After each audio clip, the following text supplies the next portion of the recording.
5 days after my mother's funeral, her lawyer called and said, "Jack, there is something in your mother's will you need to hear in person. Bring both your daughters. Do not come alone." When he read what she had written, my hands would not stop shaking. Before I continue this story, let me know where you are watching from in the comments below. Hit like and subscribe if you have ever had to stand up to family who underestimated your worth. The wind cut through my heavy wool coat as I stood before the open grave, but the real chill came from the two women standing beside me. My daughters Victoria and Audrey wore black designer dresses that looked more suited for a gala than a cemetery. They performed their grief for the sparse crowd of onlookers, dabbing perfectly dry eyes with silk handkerchiefs. I kept my gaze fixed on the mahogany casket resting above the damp earth, clutching the single white rose my mother Evelyn had requested. Victoria shifted her weight, the sharp click of her expensive heels grating against the solemn silence. She checked her gold wristwatch for the third time in 10 minutes. A few feet away, Audrey leaned into her husband, Felix. They were not sharing a moment of comfort. I could hear the rapid tapping of her manicured nails against her smartphone screen. I caught the unmistakable words probate timeline and property valuation drifting through the crisp autumn air. I spent 40 years of my life as an architect calculating load-bearing walls and designing foundations meant to withstand hurricanes. I built structures designed to last lifetimes. Yet standing there at 67 years old, I realized the family I had built was structurally compromised. The rot had set in deep, and I had simply chosen to ignore the cracks in the foundation. The minister finished his final prayer. The crowd began to disperse, offering me hollow condolences. Victoria shoved her phone into her purse and marched up to me. She did not offer a hug. She simply stated that the caterers for the reception were charging by the hour, and we needed to leave immediately. Audrey and Felix were already walking toward their luxury SUV, not once looking back at the grave. I threw the white rose onto the casket, a final goodbye to the only woman who had ever truly seen me, and turned my back on the cold earth. Before I could even reach my car, my phone vibrated in my pocket. The caller ID showed the name of my mother's longtime attorney. I answered, expecting a routine check-in. Instead, Mr. Bennett's voice sounded tight, urgent, and completely devoid of his usual warmth. He issued his command. I was to bring Victoria and Audrey to his office immediately. The reception could wait. The urgency in his tone left no room for debate. I walked over to Victoria's car and relayed the message. Her eyes lit up with a ravenous hunger that made my stomach churn. She instantly assumed it was time to divide the spoils. The heavy oak doors of Mr. Bennett's downtown office closed behind us, sealing us inside a room thick with the scent of old leather and tension.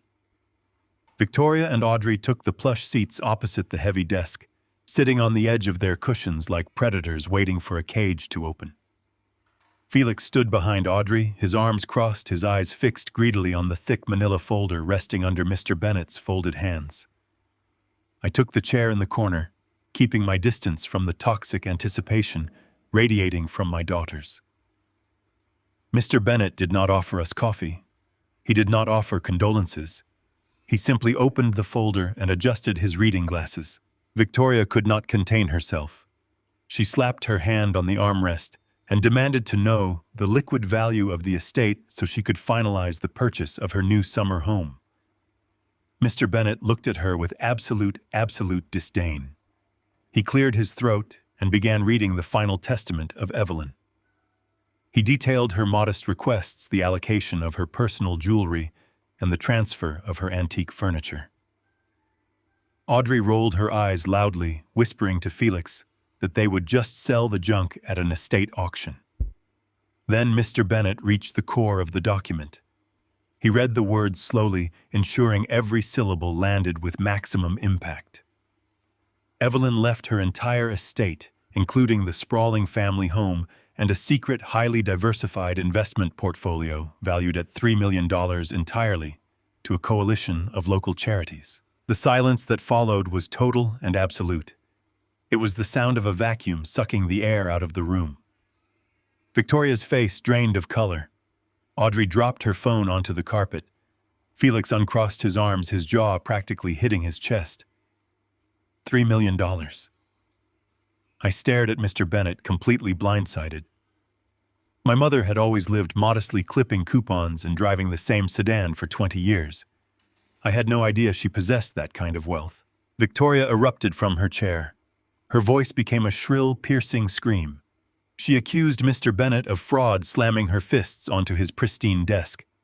She demanded to see the signatures, claiming my mother had been manipulated.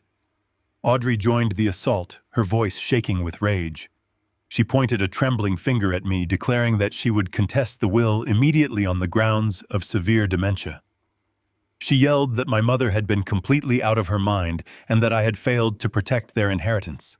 They screamed about their rights, their bloodline, their entitlement to a fortune they had never earned. Mr. Bennett remained entirely unbothered. He waited for them to run out of breath. He then reached into the folder and pulled out a small, tarnished brass key. He slid it across the polished wood, stopping it directly in front of me. He looked into my eyes, completely ignoring the two women screaming beside him. He stated that the will contained one final stipulation. The key belonged to a safe deposit box at the central bank. The condition attached was non-negotiable. Jack must open it alone to understand why his daughters deserve absolutely nothing. Victoria lunged toward the desk, trying to snatch the key. I was faster. I grabbed the cold brass, my fingers closing tightly around it, and shoved it deep into my coat pocket. Audrey screamed that I was stealing from them, threatening to call the police, threatening to sue me for everything I owned.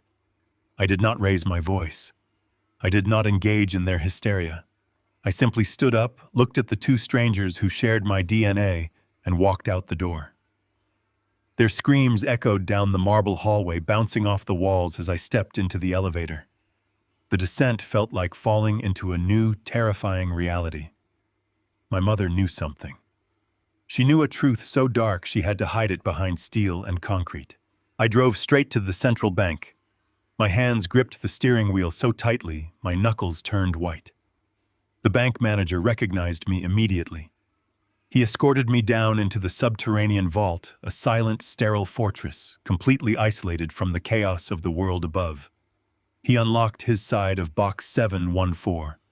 I inserted the brass key into my side. The locks clicked in heavy, satisfying unison. He pulled the metal container free, placed it on a private viewing table, and left me completely alone. I opened the lid. Inside rested a thick, meticulously organized dossier. My mother had always been thorough, a trait I admired, but the level of detail in these files was staggering. I pulled out the first stack of papers. They were banking statements. Not hers. Mine. I frowned, flipping through pages of high-interest loans and massive cash transfers I had never authorized. Then I saw it. A secondary mortgage contract attached to my own home, the house I had paid off 15 years ago. The loan was for $400,000. I stared at the signature line. It was my name forged with terrifying precision. My breath caught in my throat. I dug deeper into the dossier. Attached to the fraudulent mortgage were routing numbers transferring the massive sum directly into a corporate account registered to Felix's failing logistics company. Victoria and Audrey had used my property as collateral to bail out a sinking business, faking my consent, completely willing to let the bank foreclose on the home I had built with my own hands. I flipped to the next section. There were photocopies of intercepted mail. My daughters had been rerouting my financial statements to a post office box to keep me blind to the debt accumulating under my name. They had weaponized my trust, turning my open-door policy against me. At the very bottom of the box lay a single sheet of heavy stationery. It was a handwritten note from Evelyn. The ink was dark, the strokes deliberate. I read her final message. Jack, they stopped being your little girls a long time ago. I caught them stealing from my accounts last year and hired an investigator. They are bleeding you dry. I am taking my money where they can never touch it. Wake up, my son. Protect yourself before they discard you completely. The vault felt like it was closing in on me. The betrayal was not a sharp, sudden wound.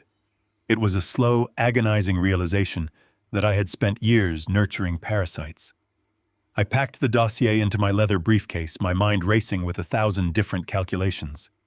I had to secure my assets. I had to freeze the remaining accounts. I marched out of the bank, the heavy doors sealing behind me, the bright afternoon sun feeling harsh and unforgiving. I walked to the parking garage kiosk, sliding my debit card into the machine to pay the standard fee. The screen flashed a bright red error message. Declined. I frowned, wiping the chip and inserting it again. Declined. Account frozen. I pulled out my cell phone, my heart hammering against my ribs, and opened my banking application. A red banner stretched across the top of my screen. Unauthorized access flagged. Emergency hold requested by authorized secondary user. Victoria. They had not wasted a single second. The moment I walked out of Mr. Bennett's office with that key, they knew their time was up. They had preemptively frozen my entire life. The war had officially begun, and my daughters had just fired the first devastating shot. The drive to Victoria's house was a blur of gray asphalt and simmering rage. I gripped the steering wheel of my sedan until my hands cramped my mind, replaying the image of my forged signature over and over. I pulled into her sweeping circular driveway, my tires crunching aggressively against the perfectly laid decorative gravel. Her residence was a sprawling modern farmhouse in an exclusive gated community. It was a massive monument to a lifestyle she could not legitimately afford, a structure built entirely on the illusion of success and other people's money. I marched up the wide slate steps and completely bypassed the ornate brass doorbell. I pushed the heavy mahogany door open, the polished wood yielding easily to my momentum. I knew exactly where to find her at this time of day. I strode down the vaulted hallway, the echo of my heavy footsteps swallowed by thick, expensive Persian rugs, until I reached the massive open-concept kitchen. Victoria was standing perfectly still at the center of the room. She was meticulously arranging imported white hydrangeas in a heavy crystal vase resting on her sprawling granite island. She wore a pristine cashmere sweater, looking every bit the affluent and untroubled suburban socialite she desperately pretended to be. She glanced up, slightly annoyed by the sudden intrusion, but her expression quickly smoothed into a practiced mask of polite inquiry. I did not offer a greeting or lower my voice. I unclasped my weathered leather briefcase, the sharp click of the metal lock echoing loudly in the sterile, high-end space. I pulled out the thick stack of banking records alongside the secondary mortgage contract and slammed them down onto the cold stone surface. The loud smack caused the crystal vase to shudder and spill water onto the counter. I demanded an immediate explanation for the $400,000 loan bearing my forged signature. I demanded to know why the stolen funds had been funneled directly into the failing corporate accounts of her brother-in-law. I braced myself for sudden panic.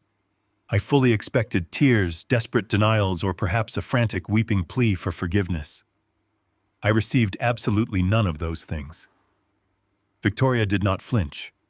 She calmly placed a sprig of greenery into the water, meticulously wiped her wet hands on an embroidered linen towel, and looked directly at me.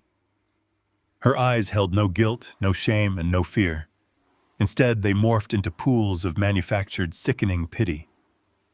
She let out a long, theatrical sigh and reached across the granite surface to touch my arm. I recoiled instantly, taking a sharp, defensive step back. She lowered her voice to a gentle, patronizing whisper, the exact tone one might use to soothe a frightened and confused toddler who had woken up from a nightmare. She told me to calm down and take a deep breath. She stated that my aggressive, unpredictable reaction was exactly why they had been so profoundly worried about me lately. I gritted my teeth, demanding she stop playing psychological games and address the blatant felony sitting on the table between us. Victoria shook her head sadly, her expression transforming into a perfect portrait of filial concern and sorrow. She stated clearly and without a single tremor in her voice that there was no forgery. She claimed I had signed those very papers 2 years ago, sitting right there at her dining room table after a Sunday roast. She insisted I had willingly agreed to help Felix save his logistics company from bankruptcy, but that my memory had been slipping so terribly that I had simply forgotten the entire monumental transaction. The sheer audacity of the lie hit me like a physical blow to the chest.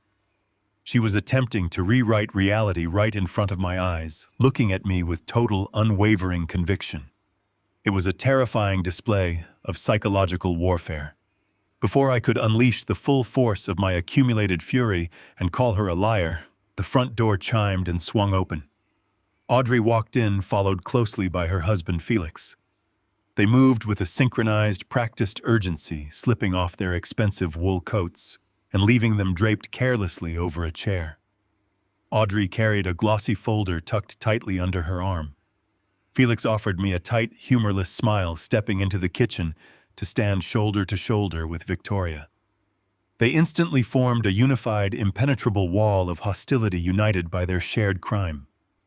Audrey bypassed any standard greeting and immediately placed her glossy folder next to the forged mortgage documents I had brought. The cover displayed a serene older couple walking peacefully through a sunlit garden plastered with the official blue logo of a prominent local neurological institute. Audrey mirrored her sister's tone of devastating, fake compassion. She told me I needed to sit down immediately, claiming the immense stress of losing my mother was rapidly accelerating my underlying cognitive condition. I looked from the medical brochures to the forged bank statements, the entire trap suddenly snapping into terrifying, crystal-clear focus. They were not just stealing my money, they were stealing my sanity to cover their tracks. I raised my voice, the sound bouncing off the high ceilings, telling them they were absolutely not going to steal my home and cover up a felony with a fabricated medical crisis. Felix stepped forward, his heavy frame closing the distance between us. He crossed his thick arms, leaning his considerable weight over the granite island to deliberately invade my personal space and intimidate me. He spoke in a low, rumbling baritone, declaring that my paranoia was spiraling completely out of control. He recounted a completely fictional evening, claiming I had gotten hopelessly lost, driving home from their house just last month, and that he had to guide me back over the phone for 2 hours. Audrey immediately chimed in, fabricating another elaborate lie about me leaving the gas stove on and nearly burning my kitchen down during a recent visit. They were layering falsehoods with breathtaking speed, building a fictitious and damning medical history, brick by brick, right to my face. They were actively gaslighting me, attempting to suffocate the truth beneath an avalanche of manufactured symptoms and fake suffocating concern. I remembered paying for Audrey's expensive university tuition, working overtime to ensure she graduated without a single cent of debt, and now she was using her educated vocabulary to systematically dismantle my life. I stepped back, feeling the hard, unforgiving edge of the stainless steel refrigerator press against my spine. I was physically boxed into the corner of the kitchen, flanked by the heavy island and my 3 abusers. There was no physical escape route. Victoria picked up the neurological brochure and tapped it rhythmically against her manicured fingernails, the sound ticking like a countdown clock. She stated that my deep grief over Evelyn had undoubtedly triggered a rapid and severe cognitive decline. She claimed my sudden hostility, my inability to remember signing the mortgage, and my ridiculous accusations about forged documents were classic, undeniable symptoms of advanced dementia. She informed me they had already taken the liberty of scheduling a comprehensive neurological evaluation for me the following morning with a top specialist in the city. I told her I would not attend any such appointment and demanded they leave my property and my finances alone. Audrey stepped closer, her voice dropping all remaining pretense of warmth. The fake pity vanished entirely, replaced by a cold, metallic calculation that chilled my blood. She told me the appointment was absolutely not optional. She stated that if I refused to cooperate with the medical evaluation, they would immediately contact the state authorities and adult protective services. They would officially report me as a severe danger to myself and others due to my rapidly deteriorating mental state. Felix added the final crushing blow, his voice dripping with triumphant malice. He declared that if I fought them, they would bypass the evaluation entirely and petition the court for emergency legal guardianship by the end of the week. He explained in brutal detail how they would strip me of all my legal rights, seize total control of my assets, and place me in a secure, locked facility to ensure I received the proper supervision for my own safety. The air in the room grew impossibly thin, making it difficult to pull a full breath into my lungs. I stared at the children I had raised, the daughters I had protected and provided for, realizing they were entirely prepared to erase my autonomy, lock me away in a medical prison, and loot my life savings, all while smiling for the neighbors and playing the role of devoted, heartbroken caregivers. The trap had been sprung, the steel jaws were closing tight around my life, and screaming would only prove their point. I looked at the three of them forming an impenetrable barricade in Victoria's kitchen. Victoria held the glossy medical brochure like a loaded weapon. Felix flexed his jaw, his heavy frame shifting forward completely, ready to physically restrain me if I attempted to leave. Audrey watched me with cold, calculating eyes, already mentally spending the money she had stolen. 40 years of designing load-bearing structures had taught me a fundamental truth about survival. When an opposing force is too massive to push back against, you do not stand rigid. You bend, or you completely shatter. Screaming my innocence would only give them the exact ammunition they needed for their fabricated dementia narrative. I stopped fighting. I let the righteous anger drain entirely from my posture. I dropped my gaze to the polished granite floor and allowed my shoulders to cave inward. I rounded my back, meticulously mimicking the fragile, confused old man they desperately wanted me to be. I raised a trembling hand to my forehead and whispered that I was just so very tired. The shift in the room was instantaneous and utterly nauseating. The predatory tension dissolved into a triumphant collective sigh of relief. Victoria stepped forward and patted my arm with that same sickening manufactured pity. She told me everything would be perfectly fine and that the doctor would just ask a few simple questions to help my memory. I nodded slowly, staring vacantly at the countertop. I agreed to the neurological evaluation. They exchanged victorious, greedy glances right above my bowed head. They truly believed they had broken my spirit. They unlocked their invisible cage and allowed me to walk out the front door, convinced I was a defeated animal walking willingly to the slaughterhouse. The moment I started my car, the trembling in my hands ceased entirely. The fog of feigned confusion evaporated, replaced by a crystalline, icy resolve. I did not drive toward my own house. I knew my credit cards were frozen and my identity had been hijacked. I was effectively a ghost in my own life. I navigated toward the industrial district on the ragged edge of the city, constantly checking my rearview mirror for any vehicles following me. I pulled into the cracked asphalt lot of a discount electronics shop.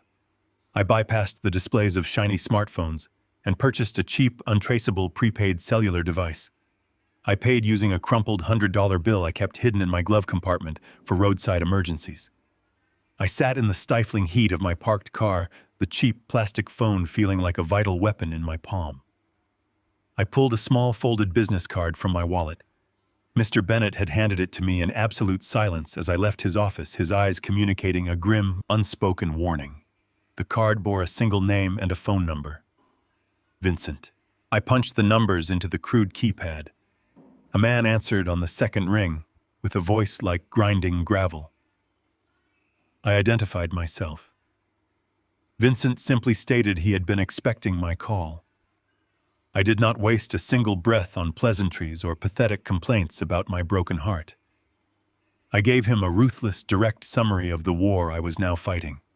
I told him my daughters had forged my signature on a $400,000 mortgage and funneled the cash directly into my son-in-law's failing logistics company. I ordered him to track every single penny they had stolen. I needed to know exactly who they owed money to and what their next catastrophic move was. Vincent asked no unnecessary questions. He demanded a massive retainer fee, which I promised to wire from a secure secondary account my daughters knew nothing about. He promised a preliminary report within 48 hours and hung up the phone. I tossed the burner device onto the passenger seat. I finally had an ally operating entirely outside the suffocating boundaries of my daughter's surveillance network. I drove back to my neighborhood, the familiar tree-lined streets now feeling like hostile enemy territory. I parked in my driveway and unlocked the front door of the home I had meticulously designed and built 3 decades ago. The silence inside was thick and oppressive. I walked into the living room, intending to pour a glass of water and strategize my next move for the sham medical appointment. I stopped dead in the center of the room. An architect lives and breathes spatial harmony. My brain is permanently wired to detect the slightest deviation in symmetry.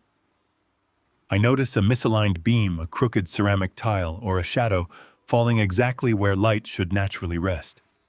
Something in my living room was fundamentally wrong. I scanned the familiar space. The heavy leather armchairs sat in their precise, usual positions. The Persian rug was perfectly aligned with the oak floorboards. My eyes drifted to the custom built-in bookshelves flanking the stone fireplace. I had drafted those shelves myself, calculating the exact depth required to display Evelyn's collection of antique, bound classics. On the third shelf, wedged tightly between a heavy copy of Dickens and a brass bookend, a tiny, unfamiliar shadow caught my immediate attention. The spine of the book had been pushed back exactly half an inch. I walked slowly toward the shelf, my pulse hammering a violent rhythm against my ribs. I did not reach out to touch it. I leaned in close, inspecting the dark, narrow gap between the books. A microscopic glass lens stared blindly back at me. It was a high-definition wireless camera expertly and maliciously concealed in the woodwork. A cold wave of absolute horror washed over me, freezing the blood in my veins. I turned my head a fraction of an inch, scanning the room with a terrifying new perspective. I looked up at the ornate crown molding near the main entryway. Another tiny black dot sat perfectly flush against the white paint angled to capture the front door. I moved silently toward the kitchen, my eyes sweeping the ceiling fixtures. A third lens was nestled securely inside the plastic housing of the smoke detector. Victoria, Audrey, and Felix had not just hijacked my finances and planned to steal my freedom. They had turned my sacred sanctuary into a digital prison. They were monitoring my every movement, listening to every private conversation, waiting like vultures for me to display the erratic behavior they desperately needed to legally imprison me. Every tired sigh, every phone call, every moment of lonely frustration was being actively recorded and cataloged as undeniable evidence of my impending insanity. My initial primal instinct was to grab a heavy steel hammer from the garage and smash every single piece of recording equipment into useless plastic dust. I raised my hand toward the bookshelf, my fingers trembling with a violent, overwhelming rage. I wanted to scream directly into the lens and tell them I knew exactly what they were doing. Then the cold discipline of my profession completely took over. If I destroyed the cameras, I would instantly signal that I was aware of their trap. They would immediately escalate their timeline and force the emergency guardianship before I could build a proper legal defense. I slowly lowered my hand.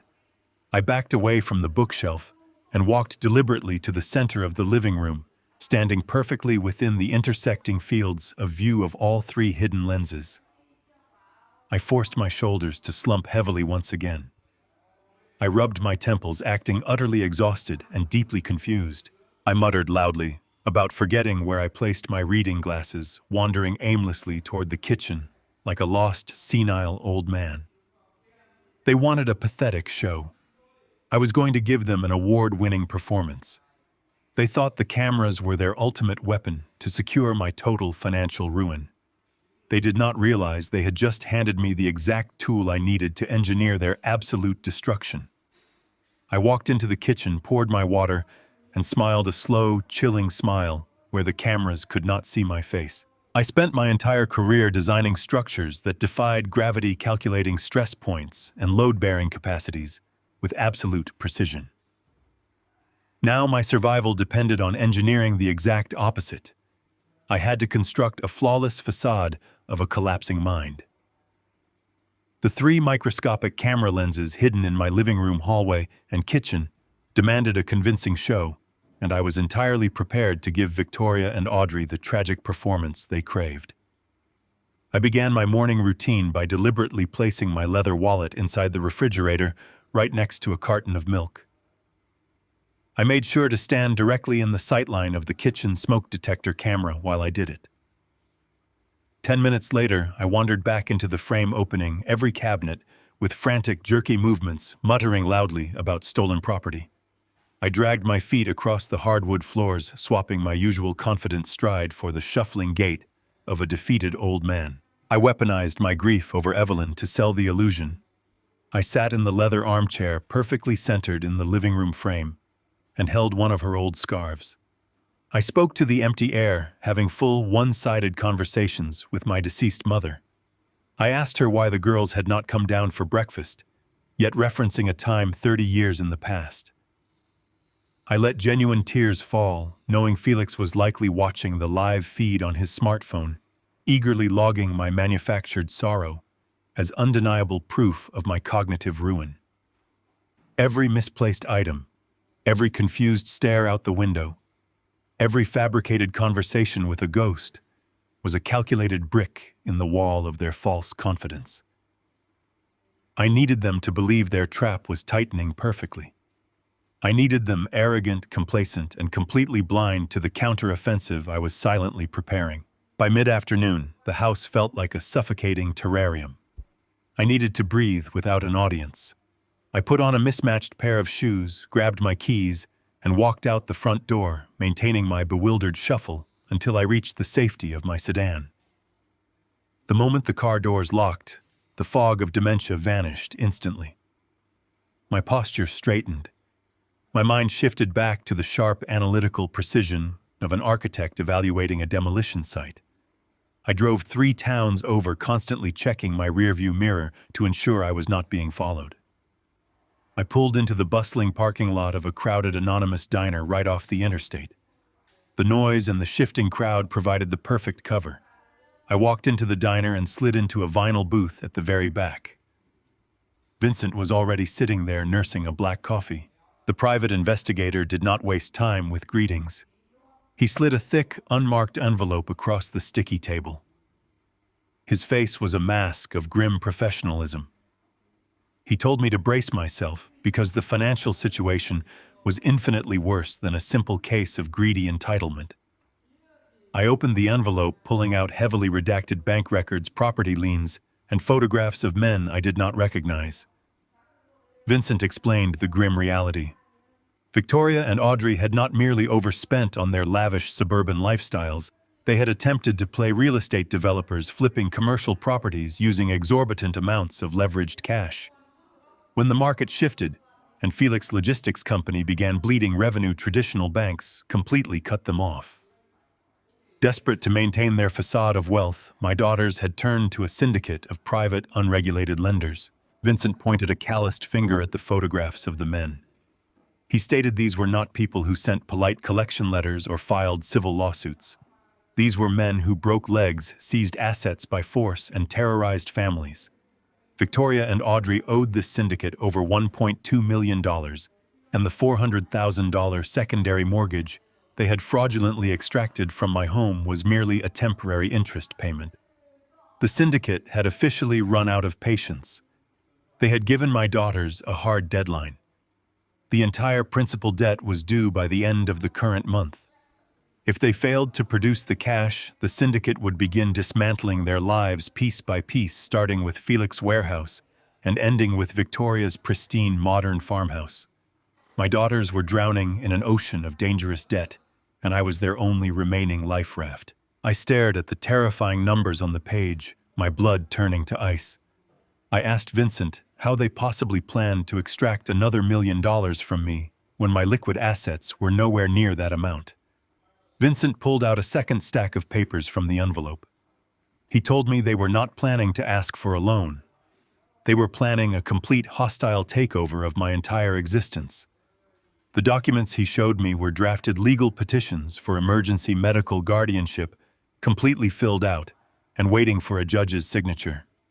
Attached to the petition was a reservation confirmation. It was not for a luxury assisted living community. It was a booking for a highly restrictive state-run psychiatric facility located 3 hours north of the city. Vincent described this facility with brutal honesty. It was an underfunded, overcrowded institution, notorious for heavily medicating its elderly patients to keep them compliant and silent. Victoria and Audrey had deliberately chosen a place where I would be stripped of my phone, denied visitors, and locked behind heavy steel doors. They needed me completely neutralized. The moment I was committed to the ward and declared legally incompetent, Victoria would assume total control of my estate as my primary guardian. Their plan was to immediately liquidate my home, selling it to a cash buyer well below market value to instantly satisfy the syndicate before the end of the month. They were going to throw me into a chemical prison and sell the roof over my head to save their own skin. I sat perfectly still in the noisy diner, the clatter of silverware and the hum of conversation fading into a distant buzz. The scale of their cruelty was almost impossible to comprehend. This was no longer a simple dispute over inheritance or forged bank documents. My daughters were actively plotting to erase my freedom, my dignity, and my conscious mind. If I made a single mistake, if I tipped my hand too early, they would execute the emergency petition, and I would disappear into a psychiatric ward drugged into genuine dementia. My physical safety was now in imminent, terrifying jeopardy. The ticking clock in my head grew deafening. I had less than 3 weeks to dismantle their entire conspiracy before they locked me away forever. I looked across the table at Vincent. I asked him if we had enough evidence to go to the authorities right now and have them arrested for the mortgage fraud. Vincent shook his head. He explained that a fraud case could take months to investigate and prosecute. During that time, my daughters could still leverage the corrupt doctor's diagnosis to force me into the facility under the guise of medical necessity. They could claim my accusations of fraud were merely the paranoid delusions of a sick man. Going to the police prematurely would trigger the exact emergency response I needed to avoid. I had to beat them at their own ruthless game. I had to let them believe their trap was closing perfectly, right up until the moment I reversed the mechanism and crushed them entirely. I gathered the terrifying documents and placed them carefully back into the envelope. I thanked Vincent for his exceptional work and ordered him to double his surveillance on Felix. If the syndicate grew impatient, Felix would be the first to crack under the pressure. I walked out of the diner, the cool air doing nothing to calm the fire burning in my chest. I had spent my life providing a safe, secure foundation for my family. Now I was forced to demolish it. I drove back to my house, mentally preparing to resume my performance. I stepped through the front door, instantly adopting my shuffling gait and bewildered expression for the hidden cameras.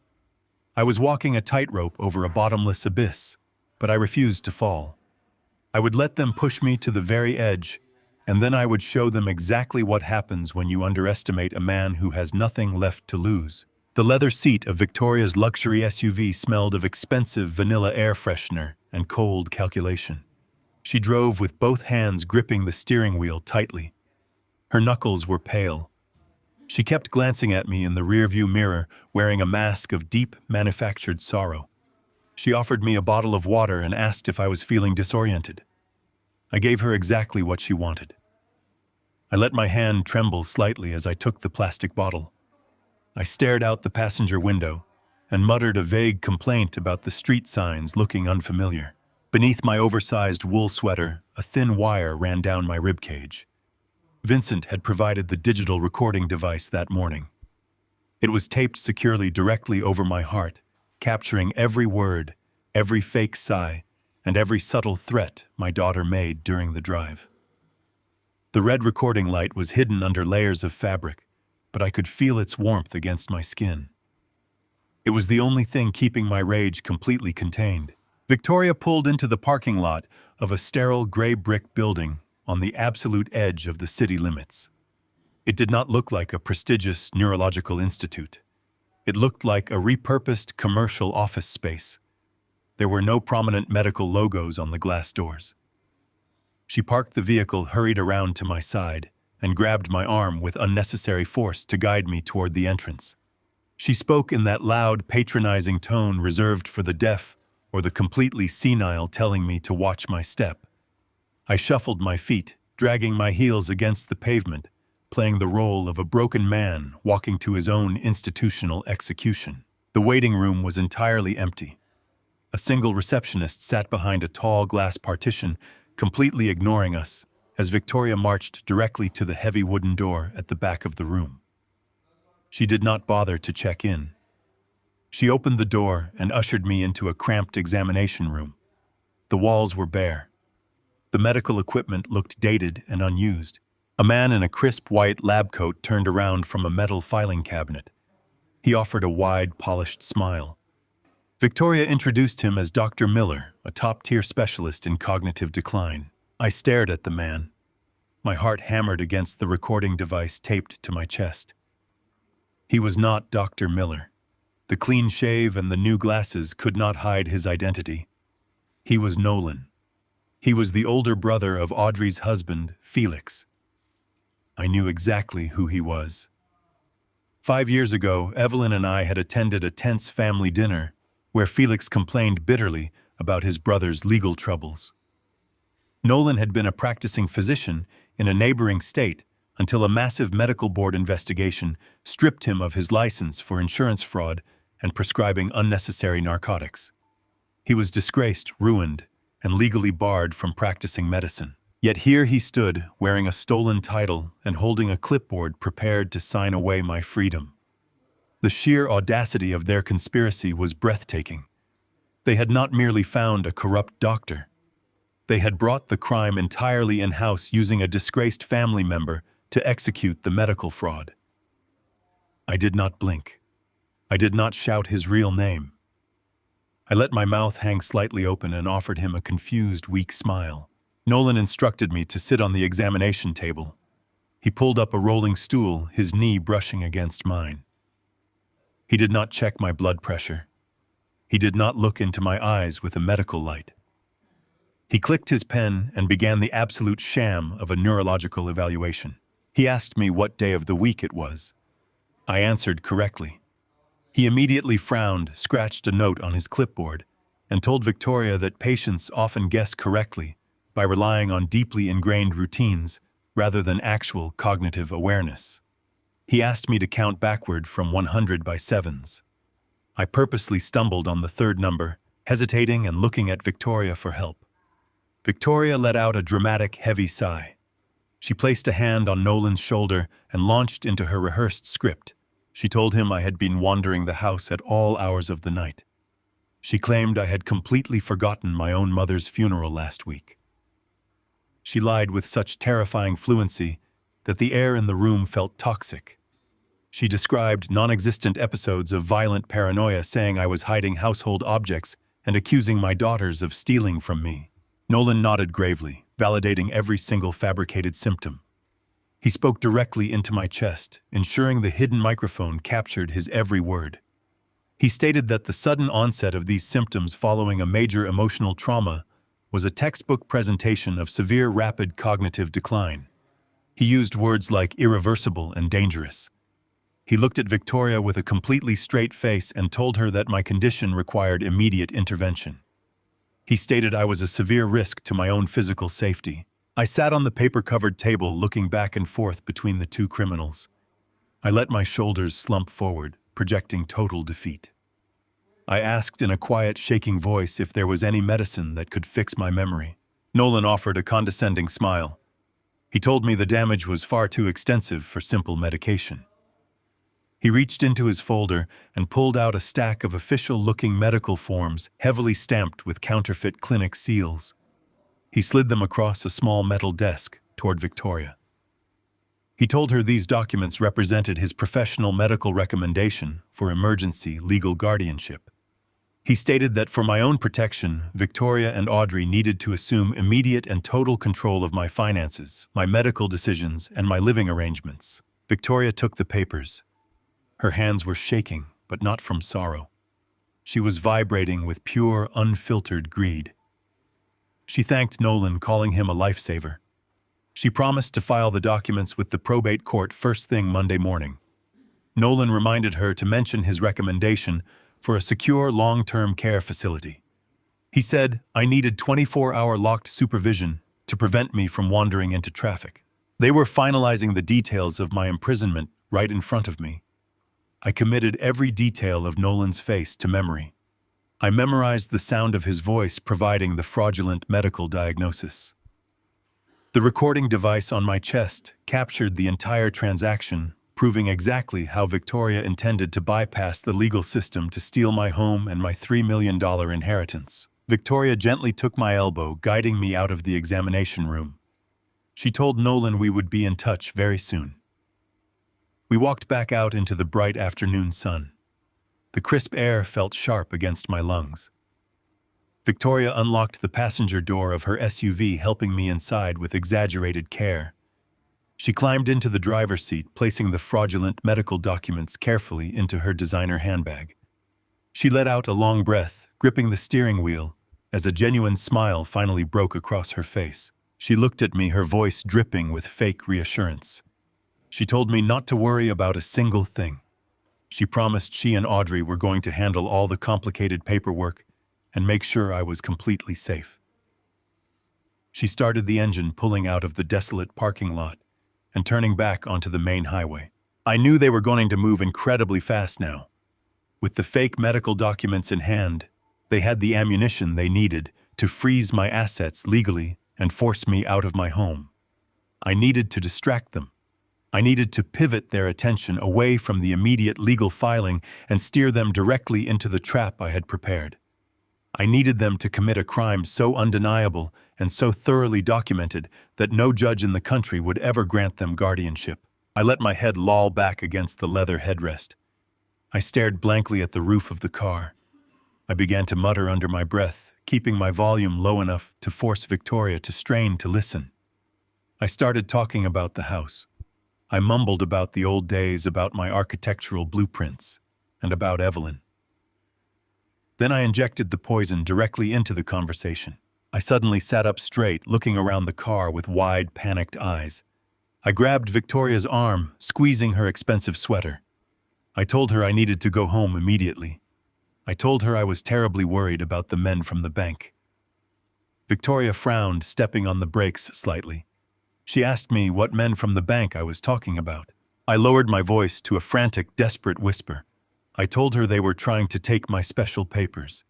I told her Evelyn had left me something incredibly important, and I had hidden it away where the bank could never find it. I let my eyes dart wildly around the interior of the vehicle. I told her I locked it all inside the wall safe in my master bedroom study. I told her I hid the real ledgers, the ones that proved the offshore accounts existed, completely out of sight. The car swerved slightly as Victoria reacted to the words offshore accounts. She quickly regained control of the steering wheel, but her breathing hitched. Her greedy mind was instantly calculating. She knew about the $3 million Evelyn had left to charity. Now I was planting the seed that there was more wealth hidden entirely off the official grid.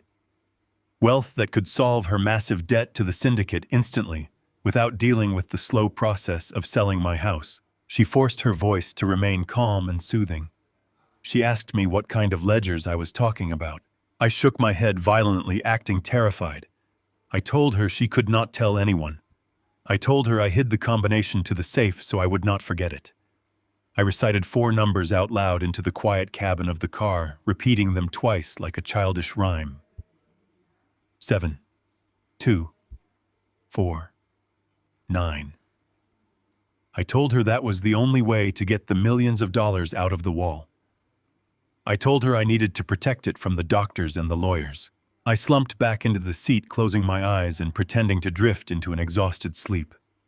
I listened to the steady hum of the tires against the asphalt. Victoria did not say another word for the rest of the drive. She did not turn on the radio. She simply drove, completely consumed by the bait I had just thrown directly into her path. She was no longer thinking about filing medical paperwork on Monday morning. She was thinking about the wall safe in my study. She was thinking about millions of dollars in untraceable offshore cash. She was calculating exactly how to break into my house tonight to steal it. I felt the recording device pressing against my ribs. I had the fraudulent diagnosis on tape. Now I just needed to capture them breaking into my secure safe. The jaws of the trap were wide open, and my daughters were sprinting directly toward the teeth. The autumn air was bitter and biting, a sharp contrast to the suffocating heat of the betrayal burning inside my chest. I sat perfectly still in the darkened second-floor guest bedroom of my neighbor's house. He was an old friend currently spending the month in Florida, who had gladly handed over his spare key to me years ago for emergencies. He had no idea his home was now serving as my tactical surveillance post. From this vantage point, I had an unobstructed commanding view of my own property directly across the street. I kept the lights completely off, sitting in a rigid wooden chair, watching the shadows stretch across my manicured lawn. I was a ghost, haunting my own life, waiting for the thieves to arrive. They did not make me wait long. Just past midnight, a sleek, dark sedan rolled silently down the street, its headlights extinguished. The car parked 2 houses down, cloaked under the heavy branches of an ancient oak tree. I leaned forward, my breath shallow. 2 figures emerged from the vehicle, moving with a hurried, nervous energy that belonged to desperate criminals. It was Audrey and her husband Felix. They wore dark clothing, blending into the night, glancing over their shoulders like common burglars. I watched them cross my lawn, bypassing the front door entirely, and slipping around the side of the house toward the patio. They assumed they were being incredibly clever. They had no idea they were simply walking down the exact path I had paved for them. I reached into my coat pocket and pulled out the burner phone Vincent had secured for me. The screen illuminated my face with a harsh blue glow in the dark room. I opened the surveillance application linking directly to the very cameras my sons-in-law had secretly installed in my home to spy on me. It was a poetic, devastating reversal of power. The live feed flickered to life. I toggled to the camera hidden in the living room smoke detector. The night vision cast the room in a ghostly pale green hue. The heavy sliding glass door on the patio clicked open. I had intentionally left the secondary deadbolt disengaged, a subtle invitation they eagerly accepted. Audrey and Felix stepped into my living room, the beams of their small flashlights slicing through the darkness. Felix moved heavily, his thick frame tense, while Audrey moved with the sharp, ruthless precision of a predator closing in on a kill. Through the audio feed, I could hear their hushed, frantic whispers. Felix complained about the risk, muttering that Victoria should have been the one to do this. Audrey snapped back, her voice dripping with venom, telling him to stop whining. She hissed that Victoria had done her part by getting the safe combination out of my supposed dementia-riddled brain and paying off the doctor. It was their turn to secure the ultimate prize. I switched the video feed to the camera concealed within the bookshelf in my master study. I watched them enter the room, sweeping their flashlights over my architectural drafting table and the leather armchairs. Audrey marched directly to the large oil painting hanging on the far wall. She did not hesitate. She swung the heavy wooden frame aside, exposing the steel face of the wall safe I had installed 2 decades ago. Felix stepped forward, his breathing heavy and audible through the microphone. He reached for the electronic keypad. I watched his thick fingers punch in the numbers I had deliberately fed to Victoria in the car. 7, 2, 4, 9. A sharp electronic beep echoed in the quiet room, followed by the heavy, satisfying clunk of the internal locking mechanism disengaging. Felix grabbed the handle and pulled the thick steel door open. The trap was officially sprung.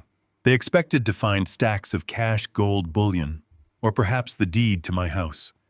Instead, Felix reached inside and pulled out a single thick, leather-bound ledger.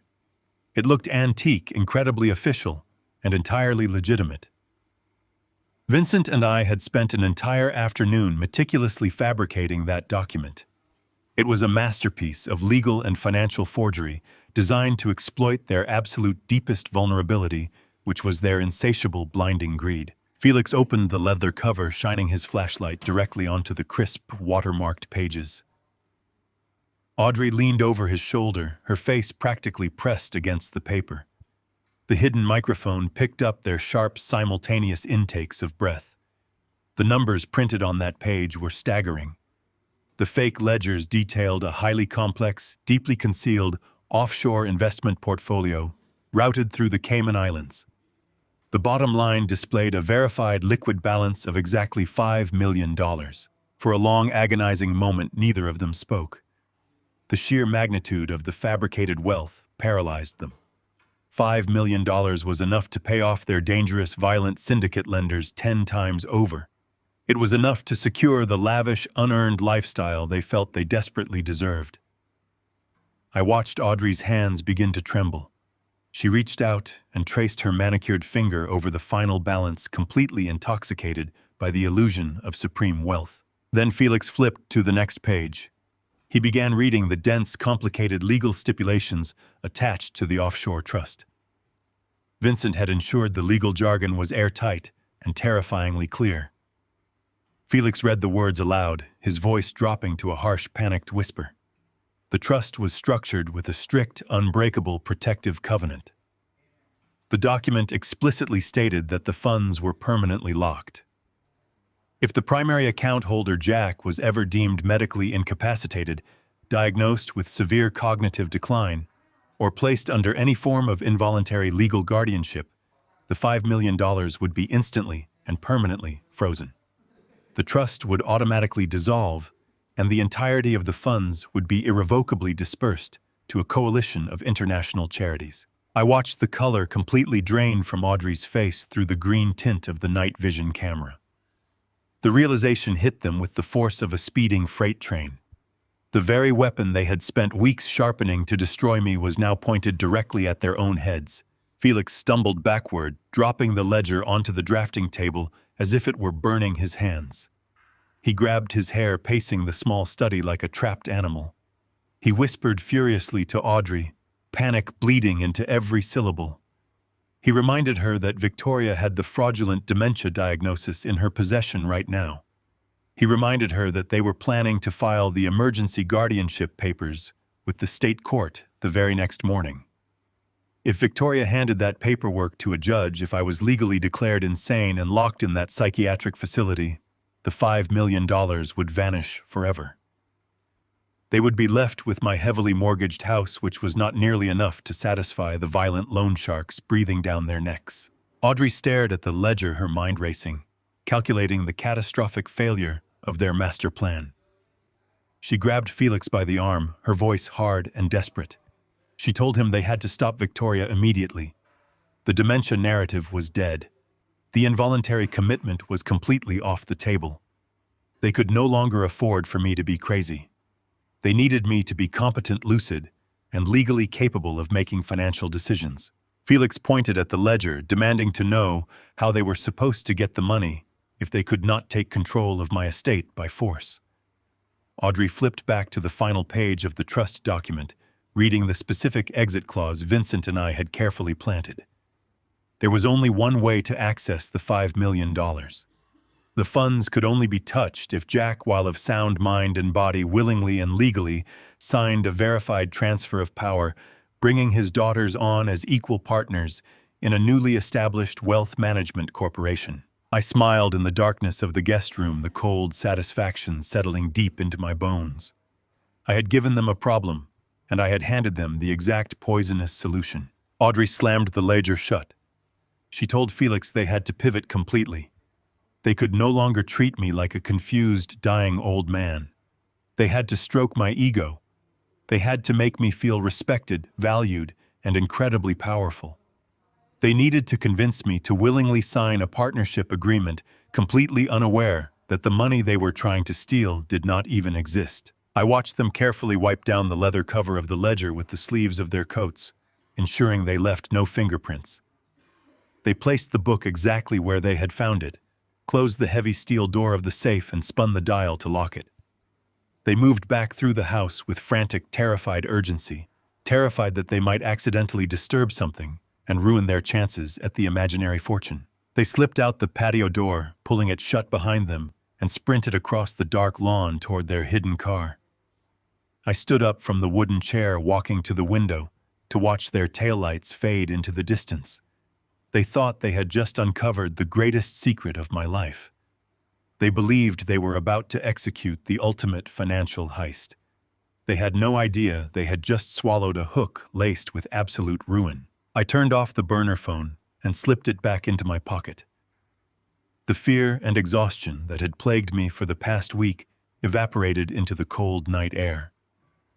I was no longer the victim scrambling to defend myself against a family that viewed me as a disposable asset. I was the architect, and my daughters had just willingly walked into a structure rigged with explosives, carrying the matches in their own greedy hands. I locked the neighbor's house and walked slowly across the street to my own home, ready to welcome my loving, devoted family in the morning. I arrived at Victoria's house exactly at 7 o'clock.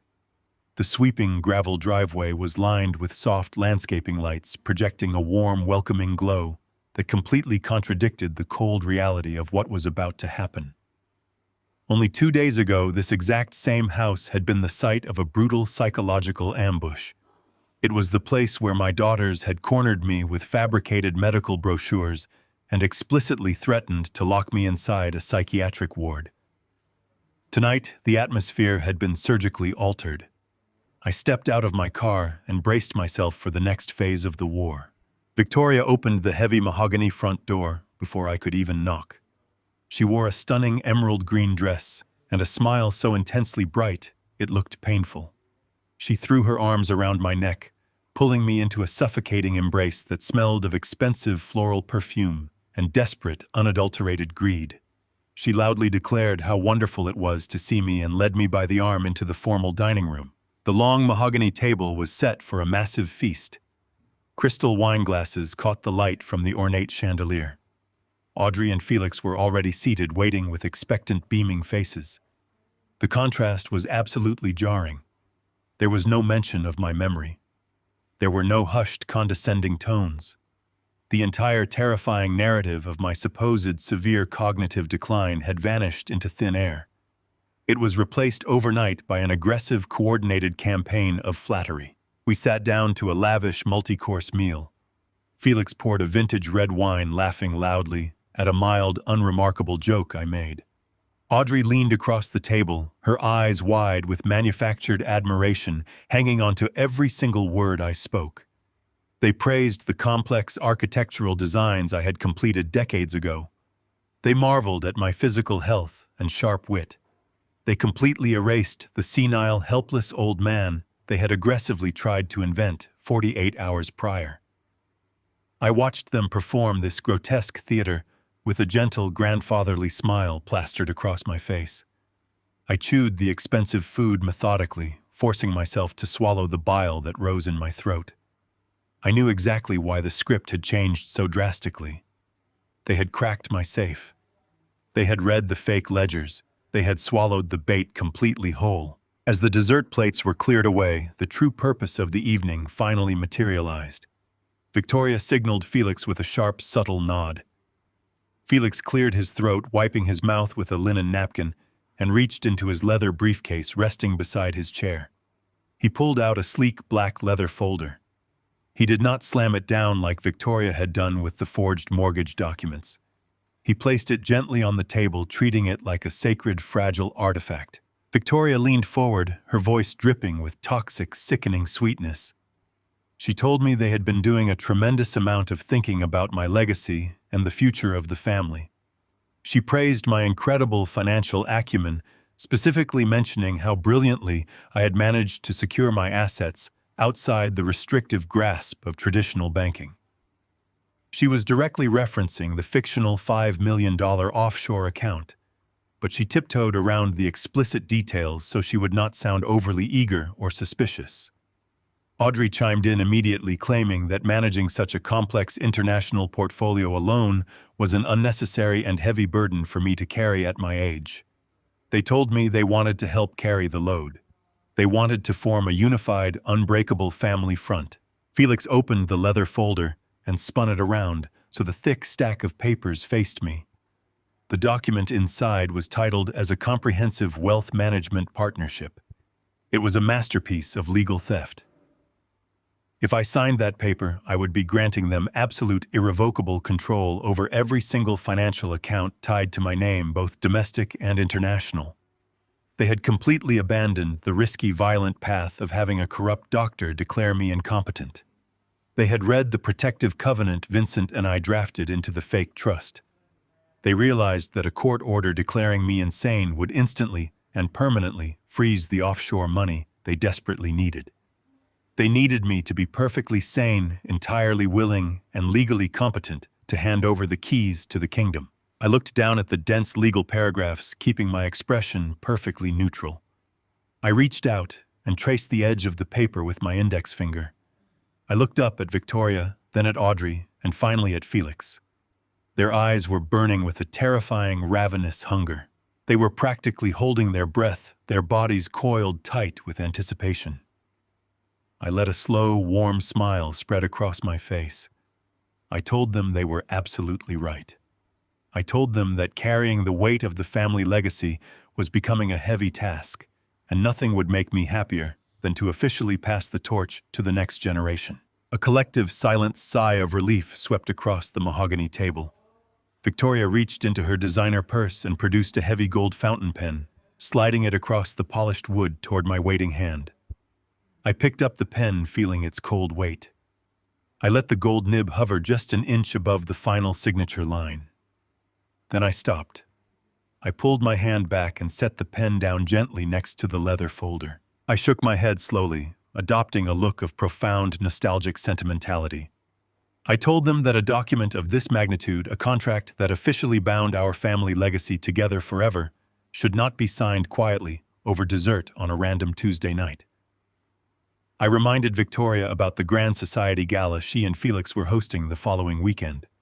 It was an extravagant annual event heavily attended by the wealthiest families in the city, local politicians, and most importantly, the ruthless private creditors to whom my daughters owed over $1 million. I told her that I wanted to sign the partnership agreement right there on the main stage in front of everyone they respected. I insisted that we make it a public celebration of our family unity. Victoria frowned slightly, her predatory instinct momentarily disrupted by the sudden delay.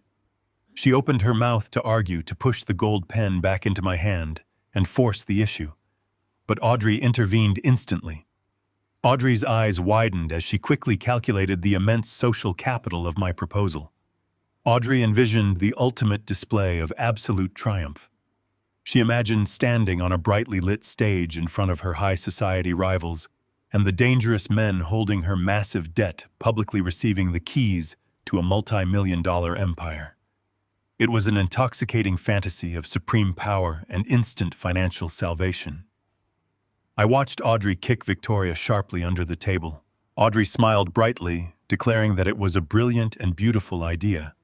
She told me it would be the absolute highlight of the entire gala, and that Evelyn would have been so incredibly proud of us for coming together. Victoria, catching her sister's drift, quickly smoothed her panicked expression and enthusiastically agreed. They were entirely blinded by their impending payday. They were so consumed by their own greed and arrogance that they could not see the massive, devastating ambush taking shape directly in front of them. The dinner concluded with toasts and the clinking of expensive crystal. They poured more wine and celebrated a victory they had not yet won. I played the role of the proud father until the very last second. I left their house that night, with Victoria hugging me tightly at the door, calling me the greatest father in the world. I walked to my car, the crisp autumn air filling my lungs and clearing the stench of their lies from my senses. I started the engine and drove away into the dark. The trap was no longer just set. The doors had locked, the timer was ticking, and the executioners were actively preparing the stage for their own total destruction. The heavy oak doors of the downtown law firm closed with a dull thud, sealing the outside world away. I walked into the private conference room and the air instantly felt charged with a lethal kind of electricity. I took my seat at the head of the long mahogany table. I did not slump my shoulders. I did not let my hands tremble. The pathetic, confused old man I had been playing for the hidden cameras in my living room was dead. I was an architect preparing for a controlled demolition. Seated around the table were the men who would help me detonate the charges. Mr. Bennett sat to my right. his face an unreadable mask of absolute legal precision. Across from him sat Vincent, the private investigator, whose rough exterior hid a brilliant and ruthless mind. Flanking Vincent were two federal financial investigators, Agents Miller and Vance. They wore cheap suits but carried the full, devastating weight of the United States government in their briefcases. We did not exchange pleasantries or offer warm greetings. We were there to finalize an execution. Vincent initiated the sequence. He reached into his coat pocket and placed a small black digital recorder on the polished wood. He looked me directly in the eyes and warned me that hearing the truth out loud was always different than merely suspecting it. I told him to press play. The audio quality was incredibly crisp. Victoria's voice filled the silent room, carrying that familiar tone of arrogant impatience. I listened as my own flesh and blood negotiated the price of my freedom. She was speaking to Nolan, the disgraced doctor, who had handed me a fake dementia diagnosis just days prior. Her words were sharp and completely devoid of human empathy. She agreed to wire transfer $50,000 to a dummy account in exchange for the finalized medical certificates. I listened as Nolan asked her if she was entirely sure about committing me to the state psychiatric ward. Victoria let out a short, bitter laugh. She told him that I was a liability and that locking me away by Monday morning was the only way to secure the offshore millions before I accidentally gave them away to charity. The recording clicked off. The silence in the conference room was absolute. A week ago, hearing my daughter casually arrange my chemical imprisonment would have broken my heart into 1,000 irreparable pieces. Today, it simply cauterized the final bleeding wound of my paternal love. Any lingering hesitation, any tiny voice whispering that perhaps I was being too harsh, evaporated instantly. Victoria had priced my life at $50,000. She had sold her soul long before I ever walked into that clinic. I looked at Vincent and nodded, thanking him for the absolute clarity. Agent Miller leaned forward, dragging a massive stack of forensic accounting reports to the center of the table. He did not waste time with introductory remarks. He laid out the financial autopsy of my daughter's lives with surgical precision. The $400,000 they had stolen by forging a secondary mortgage on my home had not been used to legitimately save Felix's failing logistics company. Miller explained that Felix's business was nothing more than a hollow shell, a crumbling facade used to launder money for the violent syndicate they owed. Agent Vance distributed glossy photographs of bank transfer receipts across the table. They had tracked every single stolen penny. Victoria and Audrey had washed my home equity through 3 separate corporate accounts, creating a fake paper trail of inventory purchases.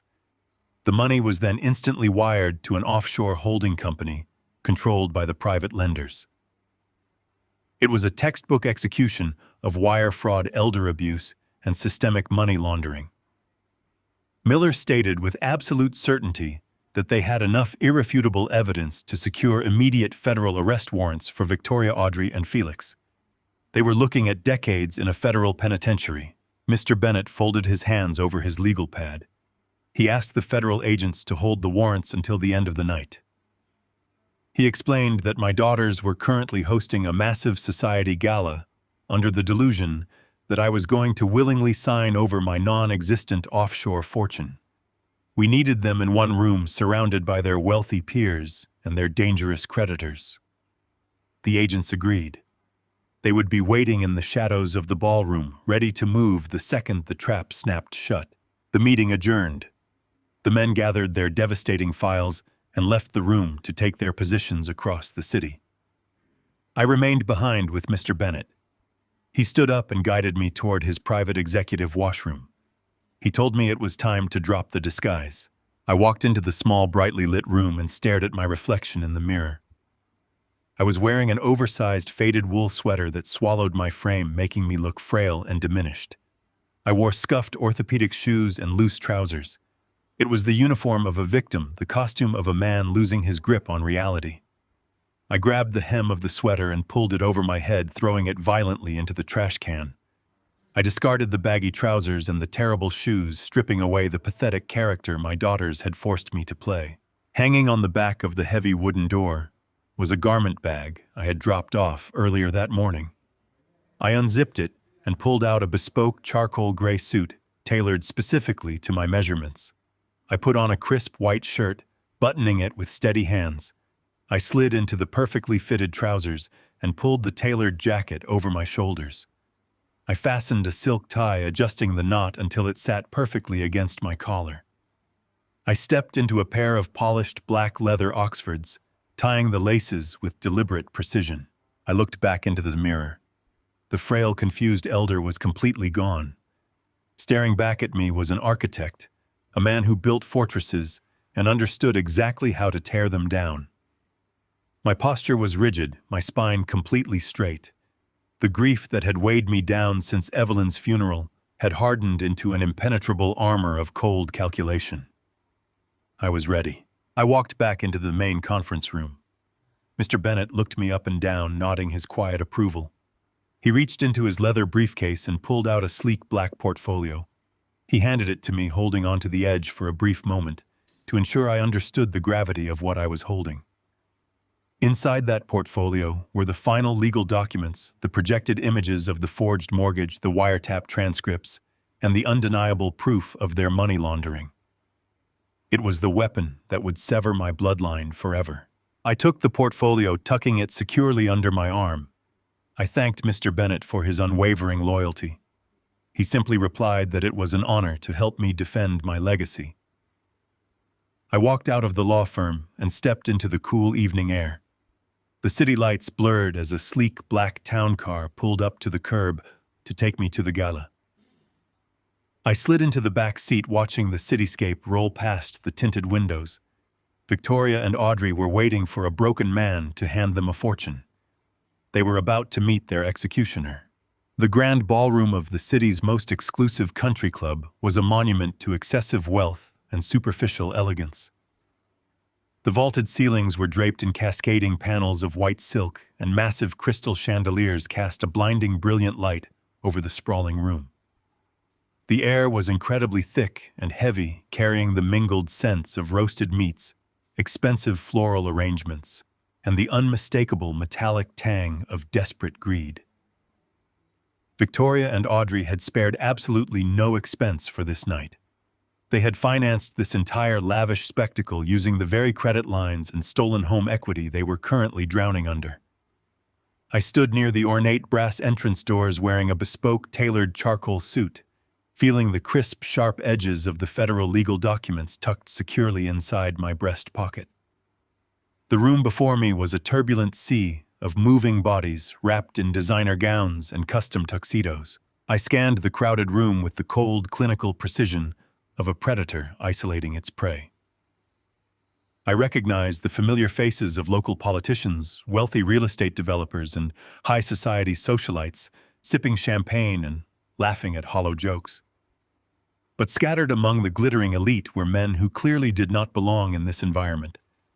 They wore dark, ill-fitting suits and stood near the exits with rigid, terrible posture. Their eyes did not track the waiters carrying silver trays of caviar or the musicians playing in the corner. Their eyes tracked Felix. These were the unregulated private lenders. These were the violent men who owned my daughter's debts and had come to personally collect their final payment.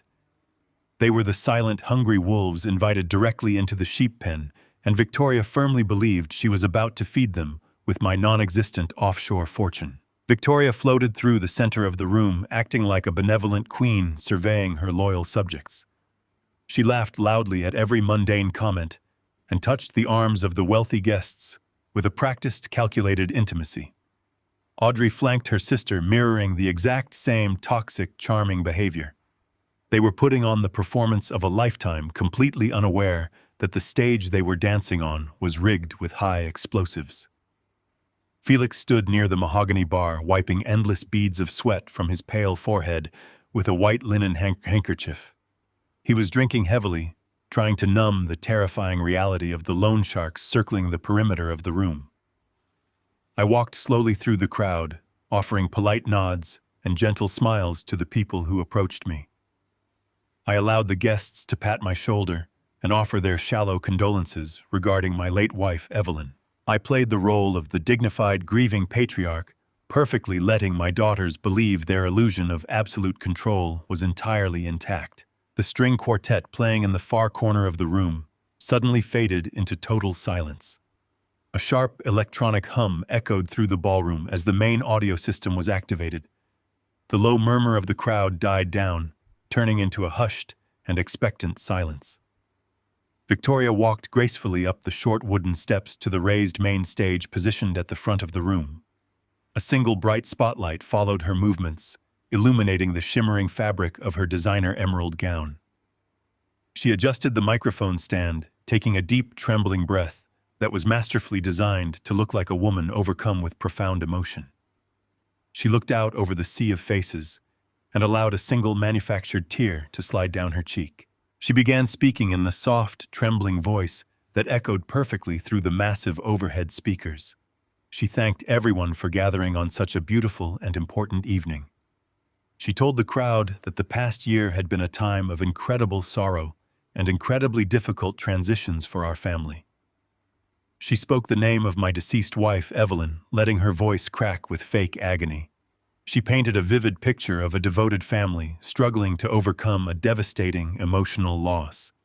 She spun a sickening, hypocritical narrative about unity, sacrifice, and the heavy burden of legacy.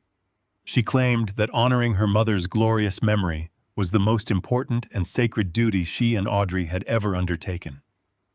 She lied with such absolute conviction that the wealthy guests in the front row actually nodded in sympathetic agreement. I stood near the edge of the stage watching her desecrate Evelyn's memory to serve her own ravenous greed. My heart beat with a slow, steady, heavy rhythm against the devastating federal evidence hidden in my coat. Victoria wiped her fake tear and shifted her tone from sorrowful to radiantly triumphant. She told the crowd that tonight was not about mourning the past, but about securing a powerful, unified future. She announced that our family had decided to consolidate our strength and unify our wealth under a single, unbreakable partnership. She spoke about the immense heavy burden of financial management and how she and Audrey were stepping up to relieve their aging father of those complicated, stressful duties. She pointed directly at me, her eyes wide with predatory excitement and unadulterated triumph. She told the room that tonight I was going to officially sign the family trust agreements. She declared it would be a beautiful public display of absolute trust and generational transfer. She motioned with an elegant sweep of her arm for me to join her on the stage. The ballroom erupted into polite, wealthy applause. The sound washed over me like a wave of meaningless static. I felt the hard, heavy eyes of the violent lenders locking onto my movements. They were watching the man they believed was about to unlock millions of dollars to pay off their illicit debts. I adjusted the lapels of my suit and began to walk toward the stage. I did not shuffle my feet. I did not hunch my shoulders.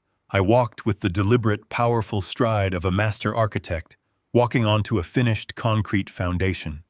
Every step I took stripped away another layer of the senile, helpless persona I had worn for weeks. I climbed the short wooden steps and stood next to Victoria in the blinding heat of the spotlight. A small polished wooden table had been set up in the very center of the stage. Resting on top of it was the thick black leather portfolio containing the wealth management partnership documents. The fraudulent contract was open to the final page, requiring only my signature to hand over my entire existence to their greedy control. Felix stepped forward from the shadows holding out a heavy gold fountain pen. His hand was shaking violently as he offered it to me. Victoria placed a gentle, reassuring hand on my shoulder, smiling out at the crowd while her fingers dug painfully into the fabric of my jacket. She whispered under her breath, telling me to just sign the paper quickly so we could all celebrate our new future. I looked down at the gold pen resting in Felix's trembling hand. I looked at the black leather folder sitting on the table. I did not reach for the pen. Instead, I reached out and took the microphone directly from Victoria's hand. The sudden movement caught her completely off guard. Her smile faltered for a tiny fraction of a second before she quickly forced it back into place. She assumed I was going to offer a few words of grandfatherly gratitude before signing my life away. She assumed I was going to play my pathetic part in her glorious financial coronation.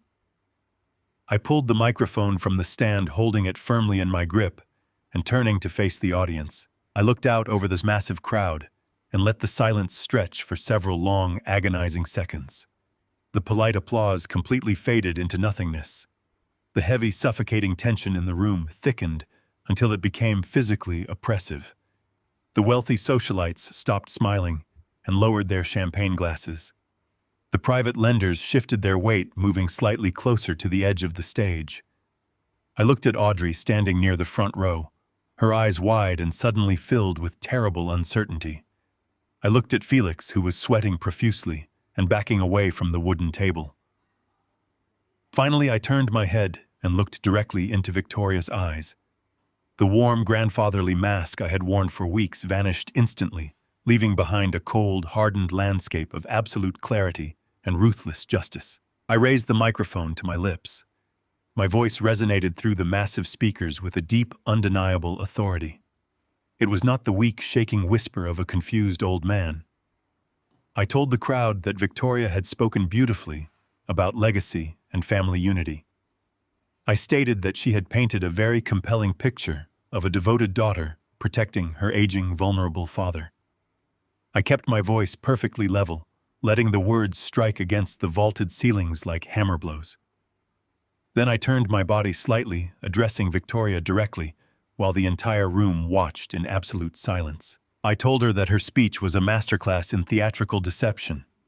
I told her that she did not care about Evelyn's memory or the future of this family.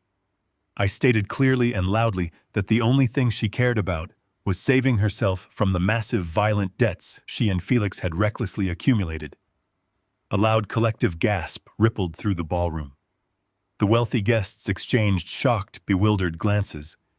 The unregulated lenders stopped moving entirely, their expressions hardening into masks of pure, lethal rage. Victoria turned completely white. Her jaw dropped and she reached out as if to grab the microphone back from my hand, but she was completely paralyzed by the sudden catastrophic shift in reality. I did not raise my voice. I spoke with the calm, devastating precision of a man reading a final death sentence. I told the room that the documents resting on the table were not designed to protect my assets. I explained that they were drafted to strip me of my wealth to satisfy a criminal syndicate because my daughters had laundered stolen mortgage money through a failing logistics shell company.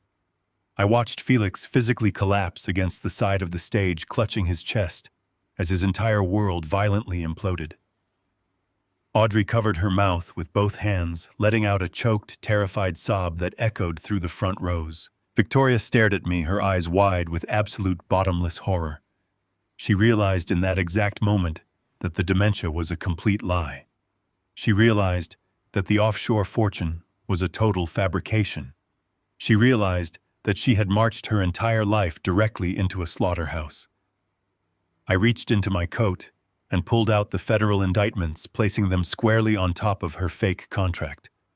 I told her I would not be signing away my freedom today or any other day. I told her the wealth management partnership was a pathetic, transparent fraud. I turned back to the crowd, looking directly at the dangerous men waiting in the shadows. I told them there was no offshore trust, and there would be no magical payout to save my daughters from the severe consequences of their own greed. I set the microphone gently down on the table right next to the unsigned contract. The sound echoed with a heavy, dull thud. The entire ballroom was frozen in a state of absolute suffocating shock. I turned my back on Victoria and walked slowly off the stage, leaving her standing alone in the blinding spotlight to face the hungry wolves she had invited to the feast. I stood behind the polished mahogany podium, looking out at the sea of expectant faces. The blinding heat of the spotlight beat down on my shoulders, but I felt absolutely nothing but ice-cold clarity. The entire ballroom held its collective breath, waiting for me to sign away my legacy. Victoria stood a few feet to my left, her emerald gown shimmering under the massive crystal chandeliers. She was radiating a toxic, victorious energy, believing she had finally won. Audrey and Felix were frozen in the front row, their eyes glued to the black leather folder resting on the small wooden table. They thought the long game was completely over. They genuinely believed they had outsmarted the pathetic old man. I reached down and unsnapped the brass latches of my own briefcase. I did not pull out a gold fountain pen. I reached inside the dark leather interior and pulled out a small silver flash drive. I plugged the drive directly into the hidden media port built into the side of the modern podium. The massive presentation screen spanning the entire wall behind me flickered to life. A low, confused murmur rippled through the crowd of wealthy socialites and business tycoons. They had expected a boring, sentimental speech about family unity and shared grief. They were about to witness a digital execution. I pressed a button on the podium console, and the first document appeared on the screen towering 20 feet high. It was a high-resolution scan of the secondary mortgage contract. The forged signature was magnified for everyone in the room to see clearly. I leaned into the microphone. My voice was completely steady and entirely empty of any fatherly affection. I told the room that my daughters had spoken beautifully about protecting my assets. I told them to look at the screen and witness exactly how that loving protection actually worked. I explained that the document displayed behind me was a fraudulent loan. I told the audience that Victoria and Audrey had secretly leveraged my home to extract $400,000 while I was deeply grieving the death of my wife. The polite murmur in the room rapidly escalated into a wave of sharp, surprised gasps. The wealthy guests squinted at the massive screen reading the undeniable financial terms and the fake signatures. I watched Victoria's face turn a sickening shade of pale gray. Her perfect, confident smile melted away instantly, replaced by a look of sheer, unadulterated terror. She took a single hesitant step toward me, her hands trembling wildly, but she was completely paralyzed by the hundreds of judging eyes suddenly burning into her skin. I did not give her a single second to recover or formulate a lie. I pressed the button again, and the giant screen transitioned to a black audio player interface. I told the crowd that stealing money was only the first part of their brilliant family plan. I explained that when the stolen funds were not enough to cover their massive hidden debts, my daughters decided they needed complete legal control of my entire estate. I pressed play. The crisp, clear audio recording filled the massive ballroom, echoing off the vaulted ceilings. Victoria's voice blasted through the state-of-the-art speakers. She was negotiating with the disgraced doctor. The entire room heard her call her own father a disposable liability. They heard her cold, calculating tone as she agreed to pay $50,000 for a fake dementia diagnosis.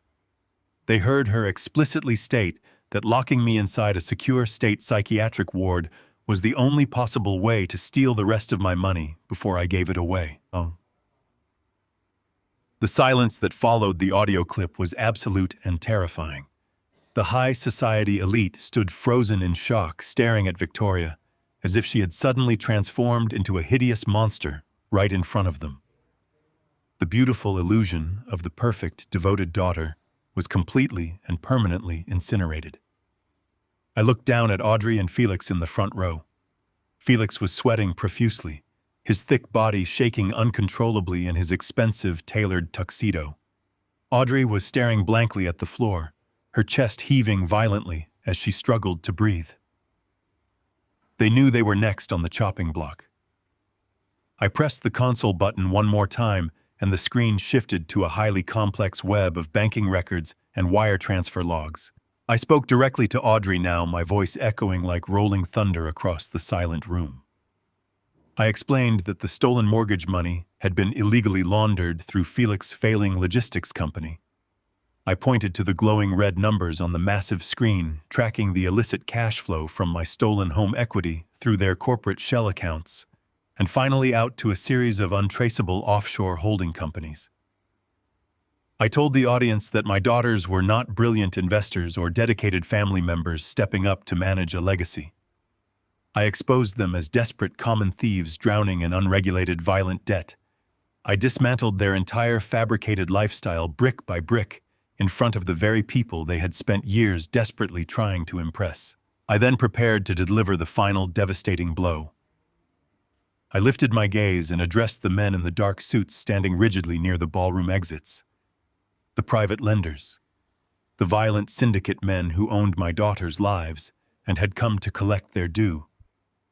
I spoke directly to them.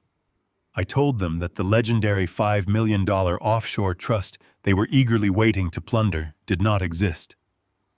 I explained that the leather ledger hidden in my safe was a complete forgery designed specifically to bait Audrey and Felix into abandoning their psychiatric commitment plan. I told the dangerous men in the shadows that my daughters had absolutely zero assets, zero inheritance, and zero ways to ever repay the millions they owed. The physical reaction in the room was instantaneous and terrifying. The men in the dark suits stepped forward, moving away from the exits and advancing slowly toward the front row. Their faces were carved from solid stone, and their violent intentions were crystal clear. Felix let out a pathetic whimpering sound and stumbled backward, knocking over an expensive wooden chair. Audrey shrank away from him, completely trapped between the furious advancing creditors and the horrified, disgusted stares of her wealthy friends. They had promised these dangerous men a massive historic payday, and I had just publicly revealed that their pockets were completely empty. The physical threat was no longer a distant shadow looming over their lives. It was standing right in the room with them, ready to collect blood instead of cash. Victoria completely lost her mind. The sheer crushing pressure of the public humiliation, combined with the total destruction of her future, shattered her fragile sanity. She let out a piercing, guttural scream that tore through the heavy, suffocating silence of the ballroom. It was an ugly, desperate sound, devoid of any elegance or societal restraint. She lunged across the stage, her hands formed into sharp claws aiming directly for the microphone. She wanted to rip the cables out of the podium to stop the brutal truth from spreading any further. She screamed that I was a liar. She screamed that I was an insane, evil old man trying to ruin her perfect life. She moved with frantic, unhinged energy, her expensive designer gown tearing as she scrambled toward me. I did not move a single muscle. I stood my ground, watching her approach with pure, cold detachment. Before she could even reach the wooden podium, the heavy brass doors at the back of the ballroom swung wide open with a deafening crash. Mr. Bennett strode into the room, moving with rapid, purposeful strides. Flanking him on both sides were Agent Miller, Agent Vance, and a dozen heavily armed federal agents. The bright blue windbreakers bearing the federal agency logo cut through the crowd of tuxedos and evening gowns like a sharp blade. The wealthy guests immediately parted, clearing a wide, unobstructed path for the authorities. Two federal agents bounded up the wooden stairs of the stage, intercepting Victoria just feet away from me. They grabbed her arms, restraining her with swift, practiced physical efficiency. Victoria struggled violently, kicking her heels and screaming loud obscenities, but they locked her arms behind her back and snapped heavy steel handcuffs around her wrists. The sharp metallic click echoed perfectly over the sound system.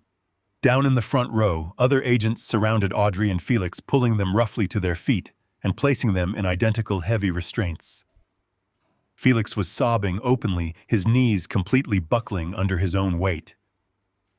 Audrey stared blankly ahead, completely catatonic, as the harsh reality of her long federal prison sentence finally crushed her arrogant spirit. Mr. Bennett stepped onto the stage, walking directly to the microphone I had left on the podium. He looked out over the chaotic ballroom, adjusting his glasses with total, absolute calm. He announced his name and his official capacity as my primary legal counsel. He informed the entire room that as of this exact moment, all bank accounts, properties, and corporate assets belonging to Victoria, Audrey, and Felix had been entirely frozen by a federal judicial order. He stated clearly that they were under immediate arrest for wire fraud, elder abuse, criminal conspiracy, and systemic money laundering. He then looked directly at the private lenders in the audience and told them that the federal investigators would be highly interested in discussing the final destination of the laundered funds. He heavily suggested they exit the premises immediately. The men in the dark suits vanished through the side doors, fading into the night like cowardly ghosts. I stood on the edge of the stage watching the federal agents march my daughters out of the ballroom in disgrace. The crowd of wealthy elites watched them leave in stunned, disgusted silence. The empire of lies my children had built was reduced to ash and rubble in a matter of mere minutes. They had arrogantly tried to strip me of my wealth, my dignity, and my conscious mind. In return, I had systematically stripped them of their freedom and their future. I walked slowly down the stairs of the stage, moving through the parted crowd. Nobody spoke a single word to me. Nobody dared to look me in the eye. I walked out the grand front doors of the country club and stepped into the cold, clear night air, leaving the absolute wreckage of their lives completely behind me. The long, terrible war was finally over, and the foundation of my family legacy was secure once again. The ballroom descended into pure, unfiltered panic. The wealthy elite who had just applauded my daughters now scrambled over each other to reach the main exits. Designer heels clicked frantically against the polished marble floors. Expensive silk gowns tore as people pushed past the heavy oak doors. Nobody wanted to be associated with a massive federal crime scene. The private lenders had already vanished into the night, knowing federal agents were swarming the entire perimeter. The string quartet had abandoned their instruments, leaving cellos and violins scattered across the stage. I stood perfectly still amidst the collapsing wreckage of my daughter's carefully constructed empire. The bright chandeliers overhead cast a harsh, unforgiving light on the absolute destruction of their social standing. Agent Miller and Agent Vance moved through the dispersing crowd with terrifying efficiency. They did not shout or draw their weapons. They simply directed their heavily armed tactical teams to secure every possible escape route. The Grand Country Club, which was supposed to be the site of their ultimate triumph, had become a gilded cage. I watched the catering staff retreat into the shadows, leaving silver trays of untouched caviar and abandoned champagne flutes resting on the white linen tablecloths. The air smelled of expensive perfume mixed with the sour stench of sudden, overwhelming fear. Audrey did not stay to face the consequences of her greed. She possessed the survival instincts of a cornered rat. While Victoria stood frozen in the glare of the stage lights, Audrey backed away slowly into the shadows. She abandoned her sister and her husband without a single second of hesitation. I watched her scan the room, searching for a weak point in the federal perimeter. She spotted the swinging double doors leading into the catering kitchen. She hiked up the skirt of her custom evening gown and broke into a desperate, frantic sprint. She knocked over a tall floral arrangement, sending shattered glass and white roses raining across the floor. She pushed through the heavy kitchen doors, disappearing into the back corridors of the club. She thought she could simply slip out the service exit and vanish into the night, leaving her family to take the fall. She did not realize that Vincent and the federal investigators had anticipated every single move. They had studied the blueprints of the country club days in advance. I heard a loud crash echo from the kitchen, followed by the heavy thud of tactical boots. 2 federal agents emerged through the swinging doors, dragging Audrey backward into the main ballroom. Her immaculate hair was completely ruined. Her expensive dress was stained with dark kitchen grease and torn at the seams. She kicked and thrashed against the agents, gripping her arms, but her physical resistance was entirely useless. They marched her forcefully back toward the center of the room, stripping away every last ounce of her manufactured high society dignity. She looked absolutely pathetic, stripped of her arrogant facade, and reduced to a common criminal caught fleeing the scene of her own disaster. Her breathing was ragged and loud as the agents forced her to stand near the stage. Felix watched his wife being dragged across the marble floor. The sight completely broke whatever tiny fraction of resolve he had left inside his cowardly heart. His face was drenched in cold sweat, and his breathing became erratic and shallow. He fell to his knees in his ruined custom tuxedo. He looked at the federal agents closing in around him, and his survival instinct completely overrode his marital loyalty. He raised his shaking hands in the air and began to shout his confessions to anyone who would listen. He pointed a trembling, thick finger directly at Audrey, screaming that she was the architect of the entire conspiracy. He claimed he was merely a victim of her relentless manipulation. He sobbed openly, telling Agent Vance that Audrey had forced him to launder the stolen mortgage money through his business accounts. He swore that Audrey and Victoria had orchestrated the fake dementia diagnosis and that he had begged them not to do it.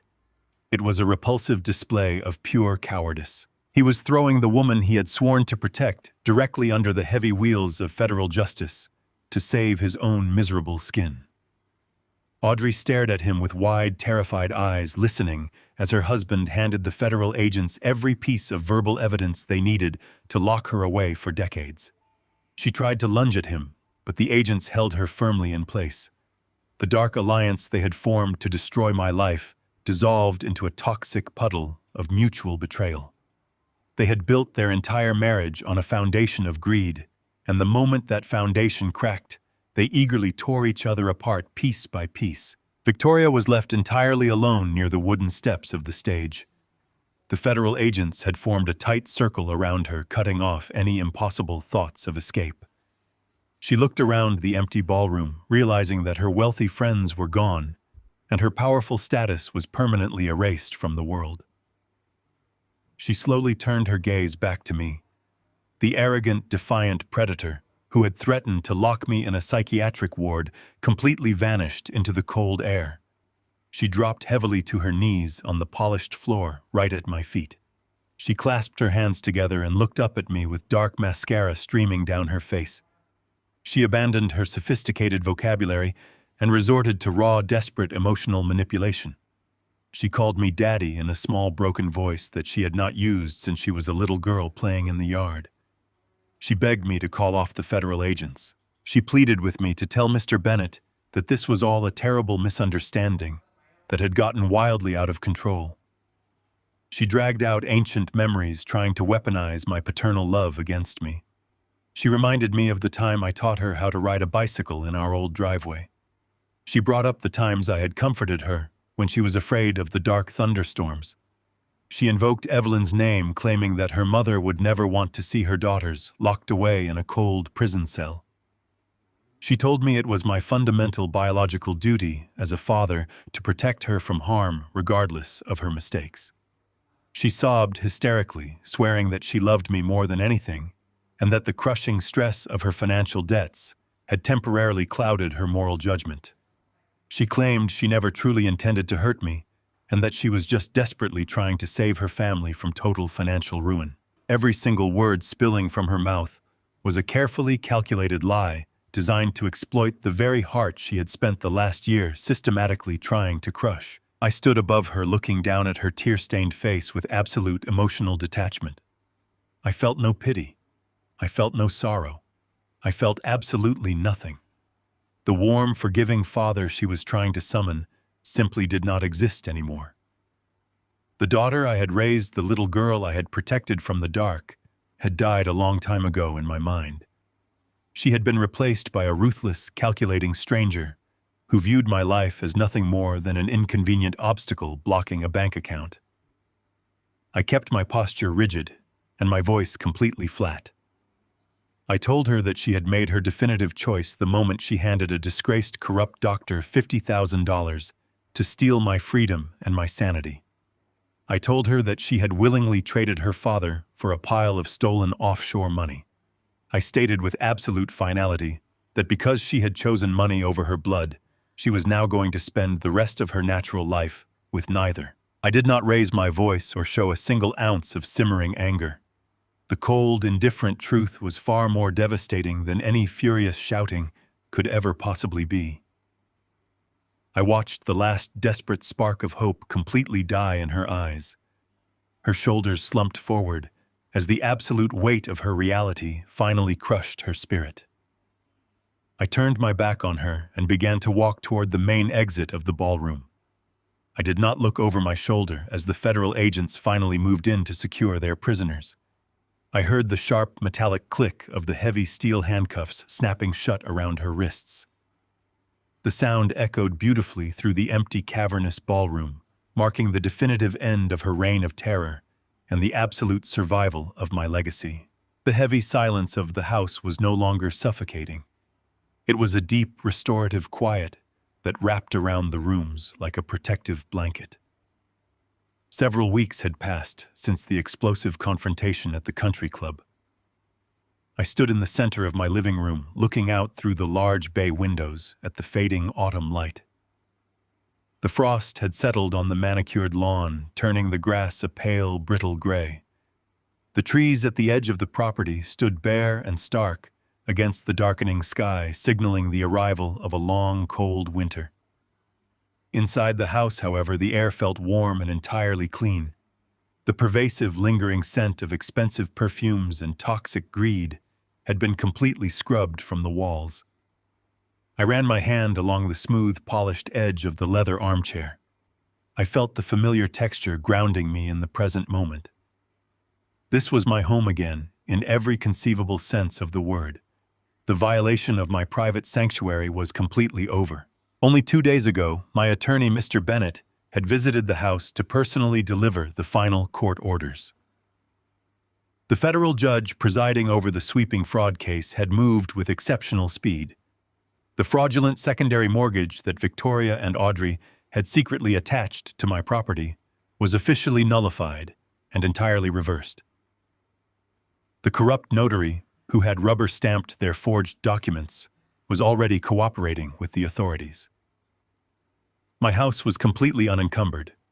The solid foundation I had built with Evelyn over 4 decades of hard work was fully restored. I poured myself a cup of black coffee, taking a slow, deliberate sip. I did not need to act confused or let my hands tremble to sell a pathetic performance.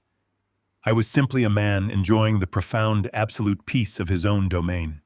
The cameras my daughters had hidden in my smoke detectors and bookshelves had been ripped out by the federal investigators and logged into evidence.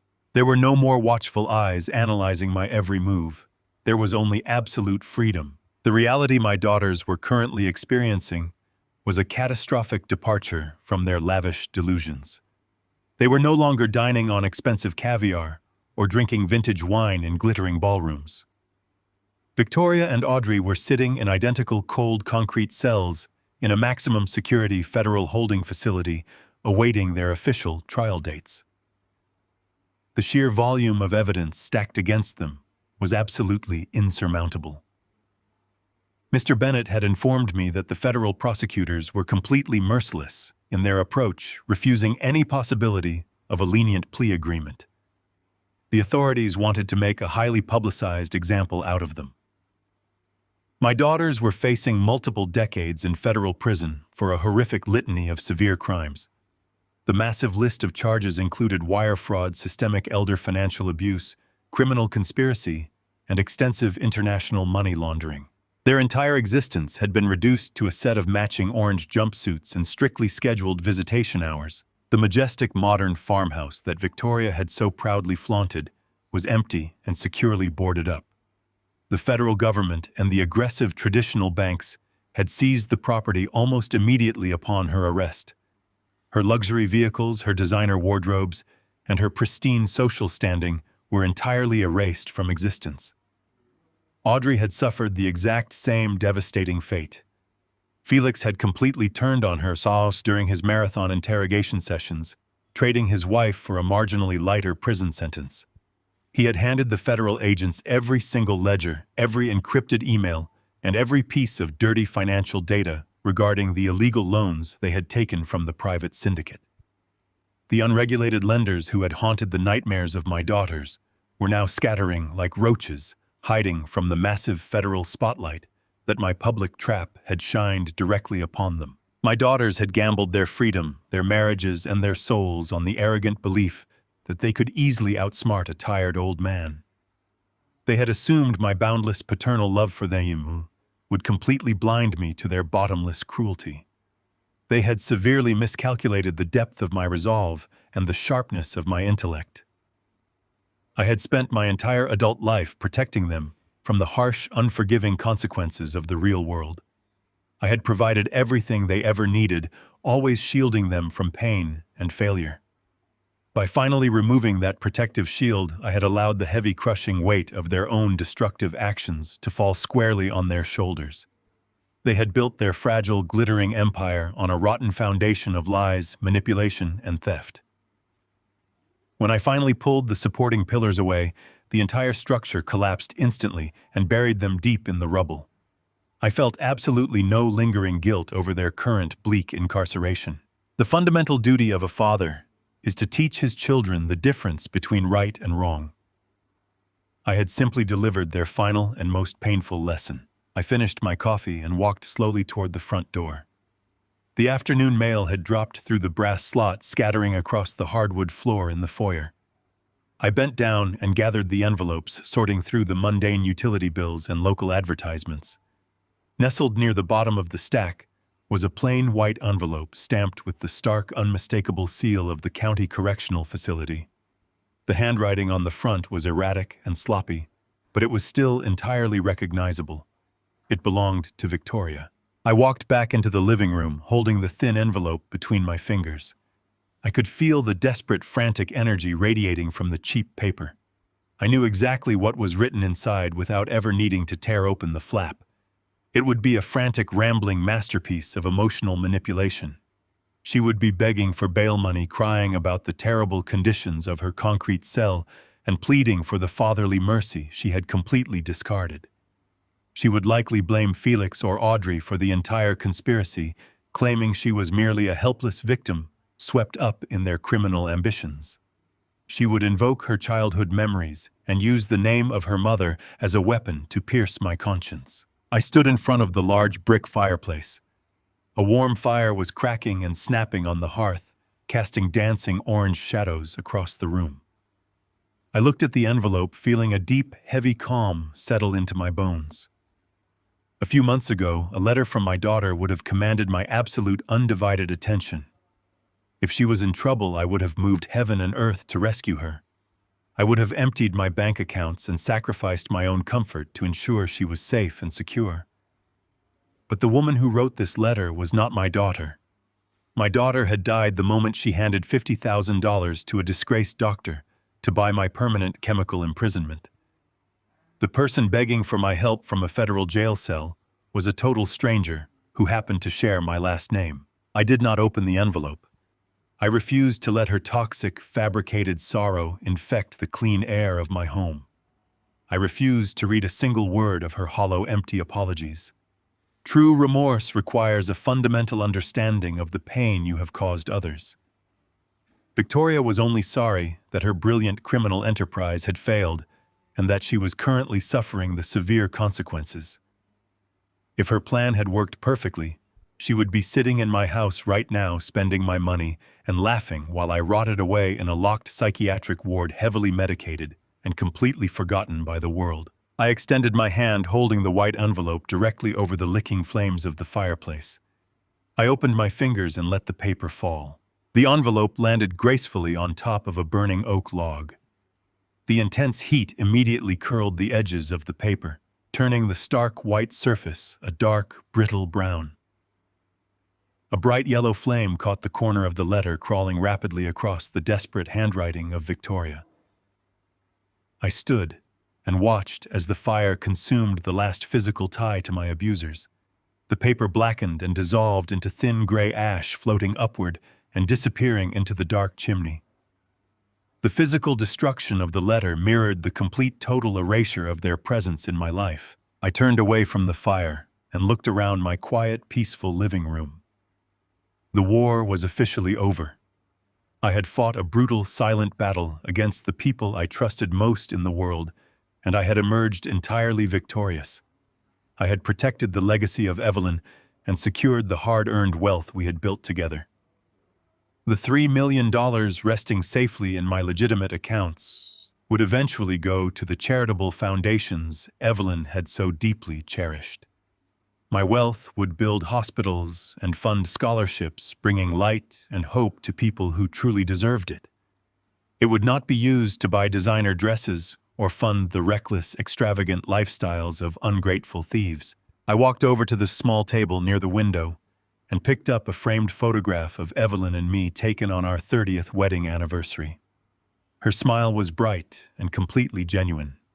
I ran my thumb over the smooth edge of the glass, feeling a profound, deep connection to the woman who had shared my life. I had kept my promise to her. I had protected our home. I set the picture frame down gently and looked out the window as the sun finally dipped below the horizon, plunging the street into a cool, quiet darkness. The house was empty, but I was not lonely. I was surrounded by a lifetime of beautiful, honest memories that could never be stolen or corrupted. I had survived the ultimate betrayal. I had walked through the fire of greed fueled by my own family, and I had not been burned. I was a man in full control of his mind, his home, and his absolute freedom. I took a deep breath of the warm, clean air, letting the absolute silence of the evening wash over me. The past was permanently evicted, and my future was finally entirely my own. The morning air was crisp and completely still as I walked through the iron gates of the cemetery. The frost from the previous night clung to the blades of grass, turning the sprawling lawns into a pale, shimmering sea of silver. I did not wear the heavy, dark wool coat of a grieving widow. I wore a light, tailored jacket, stepping lightly along the familiar stone paths. The profound, suffocating weight that had anchored me to the earth for the past year was entirely gone. In its place was a quiet, resonant strength. I reached the secluded corner of the cemetery where Evelyn rested under the shade of a massive ancient oak tree. The polished granite headstone caught the early sunlight, reflecting a warm and steady glow. I carried a small canvas bag over my shoulder. I reached inside and pulled out a bottle of vintage Cabernet Sauvignon. It was Evelyn's absolute favorite wine, the exact vintage we had shared on our final anniversary before her illness took hold. I uncorked the bottle, listening to the soft pop echo in the quiet morning air. I poured the rich, dark red liquid into a single crystal glass. The aroma of dark berries and oak drifted upward, bringing a flood of beautiful, untainted memories. I did not pour a second glass for myself. I knelt slowly, resting one knee on the cool, damp earth, and tilted the crystal rim forward. I let the wine spill gently onto the soil, watching the earth drink in the dark red offering. I spoke to her not with sorrow, but with profound, absolute gratitude. I thanked her for the beautiful decades we had shared, and for the quiet, steady strength she had always given me. But most importantly, I thanked her for the final devastating lesson she had forced me to learn from beyond the grave. I told the silent headstone that I finally understood the absolute truth. Love without boundaries is merely an invitation for destruction. I confessed that my blind, unconditional devotion to our daughters had slowly mutated into a poison. I had shielded them from every consequence, and in return, they had grown into predators who viewed my love as a weakness to be endlessly exploited. I told Evelyn that I had finally severed the rotten branches from our family tree. I had protected our home, our legacy, and my own soul. I promised her that the fortune we had built together with so much sweat and sacrifice would only serve to bring light into the world. It would never again be used to feed the bottomless greed of ungrateful children. I stood up slowly, brushing the damp soil from my trousers. I looked at her name carved into the stone one last time. There were no tears left to shed, and no lingering regrets to haunt my quiet moments. The grief had been entirely burned away by the fires of reality, leaving behind a spirit forged from hardened steel. I turned my back on the grave and began to walk toward the cemetery gates. My spine was completely straight, and my shoulders were pulled back. The frail, confused old man, who had shuffled through the shadows of his own home, was dead and buried. My mind was sharper and clearer than it had been in decades. I did not look over my shoulder as I walked to the waiting town car. The past was a closed book, and I had firmly locked the heavy covers shut. The drive to the international airport passed in a blur of moving cityscapes and rolling green hills. I watched the world rush by the tinted windows, feeling a deep, restorative calm settle into my bones. The sprawling airport terminal was packed with travelers rushing to their gates, hauling heavy luggage and shouting over the chaotic noise. I moved through the turbulent crowd with effortless grace, completely untouched by the surrounding anxiety. My bespoke leather travel bag hung lightly from my shoulder, holding nothing but the bare essentials and my passport. I had booked a first-class ticket for a solitary journey across Europe. The trip was fully funded by the clean, legitimate wealth I had successfully protected from the vultures. I was traveling to Rome, then to the quiet coastal towns of southern Italy, and eventually toward the sweeping mountains of Switzerland. There was no itinerary to follow, and no demanding voices waiting for me at my destination. I handed my boarding pass to the flight attendant and walked down the carpeted jet bridge. I settled into the wide, comfortable leather seat of the first-class cabin. The quiet hum of the aircraft engines vibrated gently through the floor beneath my feet. The flight attendant offered me a warm smile and a glass of sparkling water, which I accepted with a polite nod. I sank back into the plush cushions, letting my muscles entirely relax. For the first time in my entire 70 years of existence, I was completely and utterly alone in the world. I had no wife to care for. I had no daughters to protect or finance. I had no sprawling estate to maintain, and no complex family dramas to navigate. Many men my age would have found this absolute isolation completely terrifying. They would have viewed the empty seats beside them as a tragic, lonely failure. I did not feel a single trace of loneliness. As the massive airplane taxied down the runway and the engines roared to life, I felt a brilliant, soaring sense of liberation. The heavy chains of obligation, manipulation, and toxic family ties had been completely shattered. I was entirely free. The plane lifted off the tarmac, climbing rapidly through the thick, white morning clouds. I turned my head and looked out the small, oval window. The aircraft broke through the cloud cover, emerging into a world of brilliant, blinding light.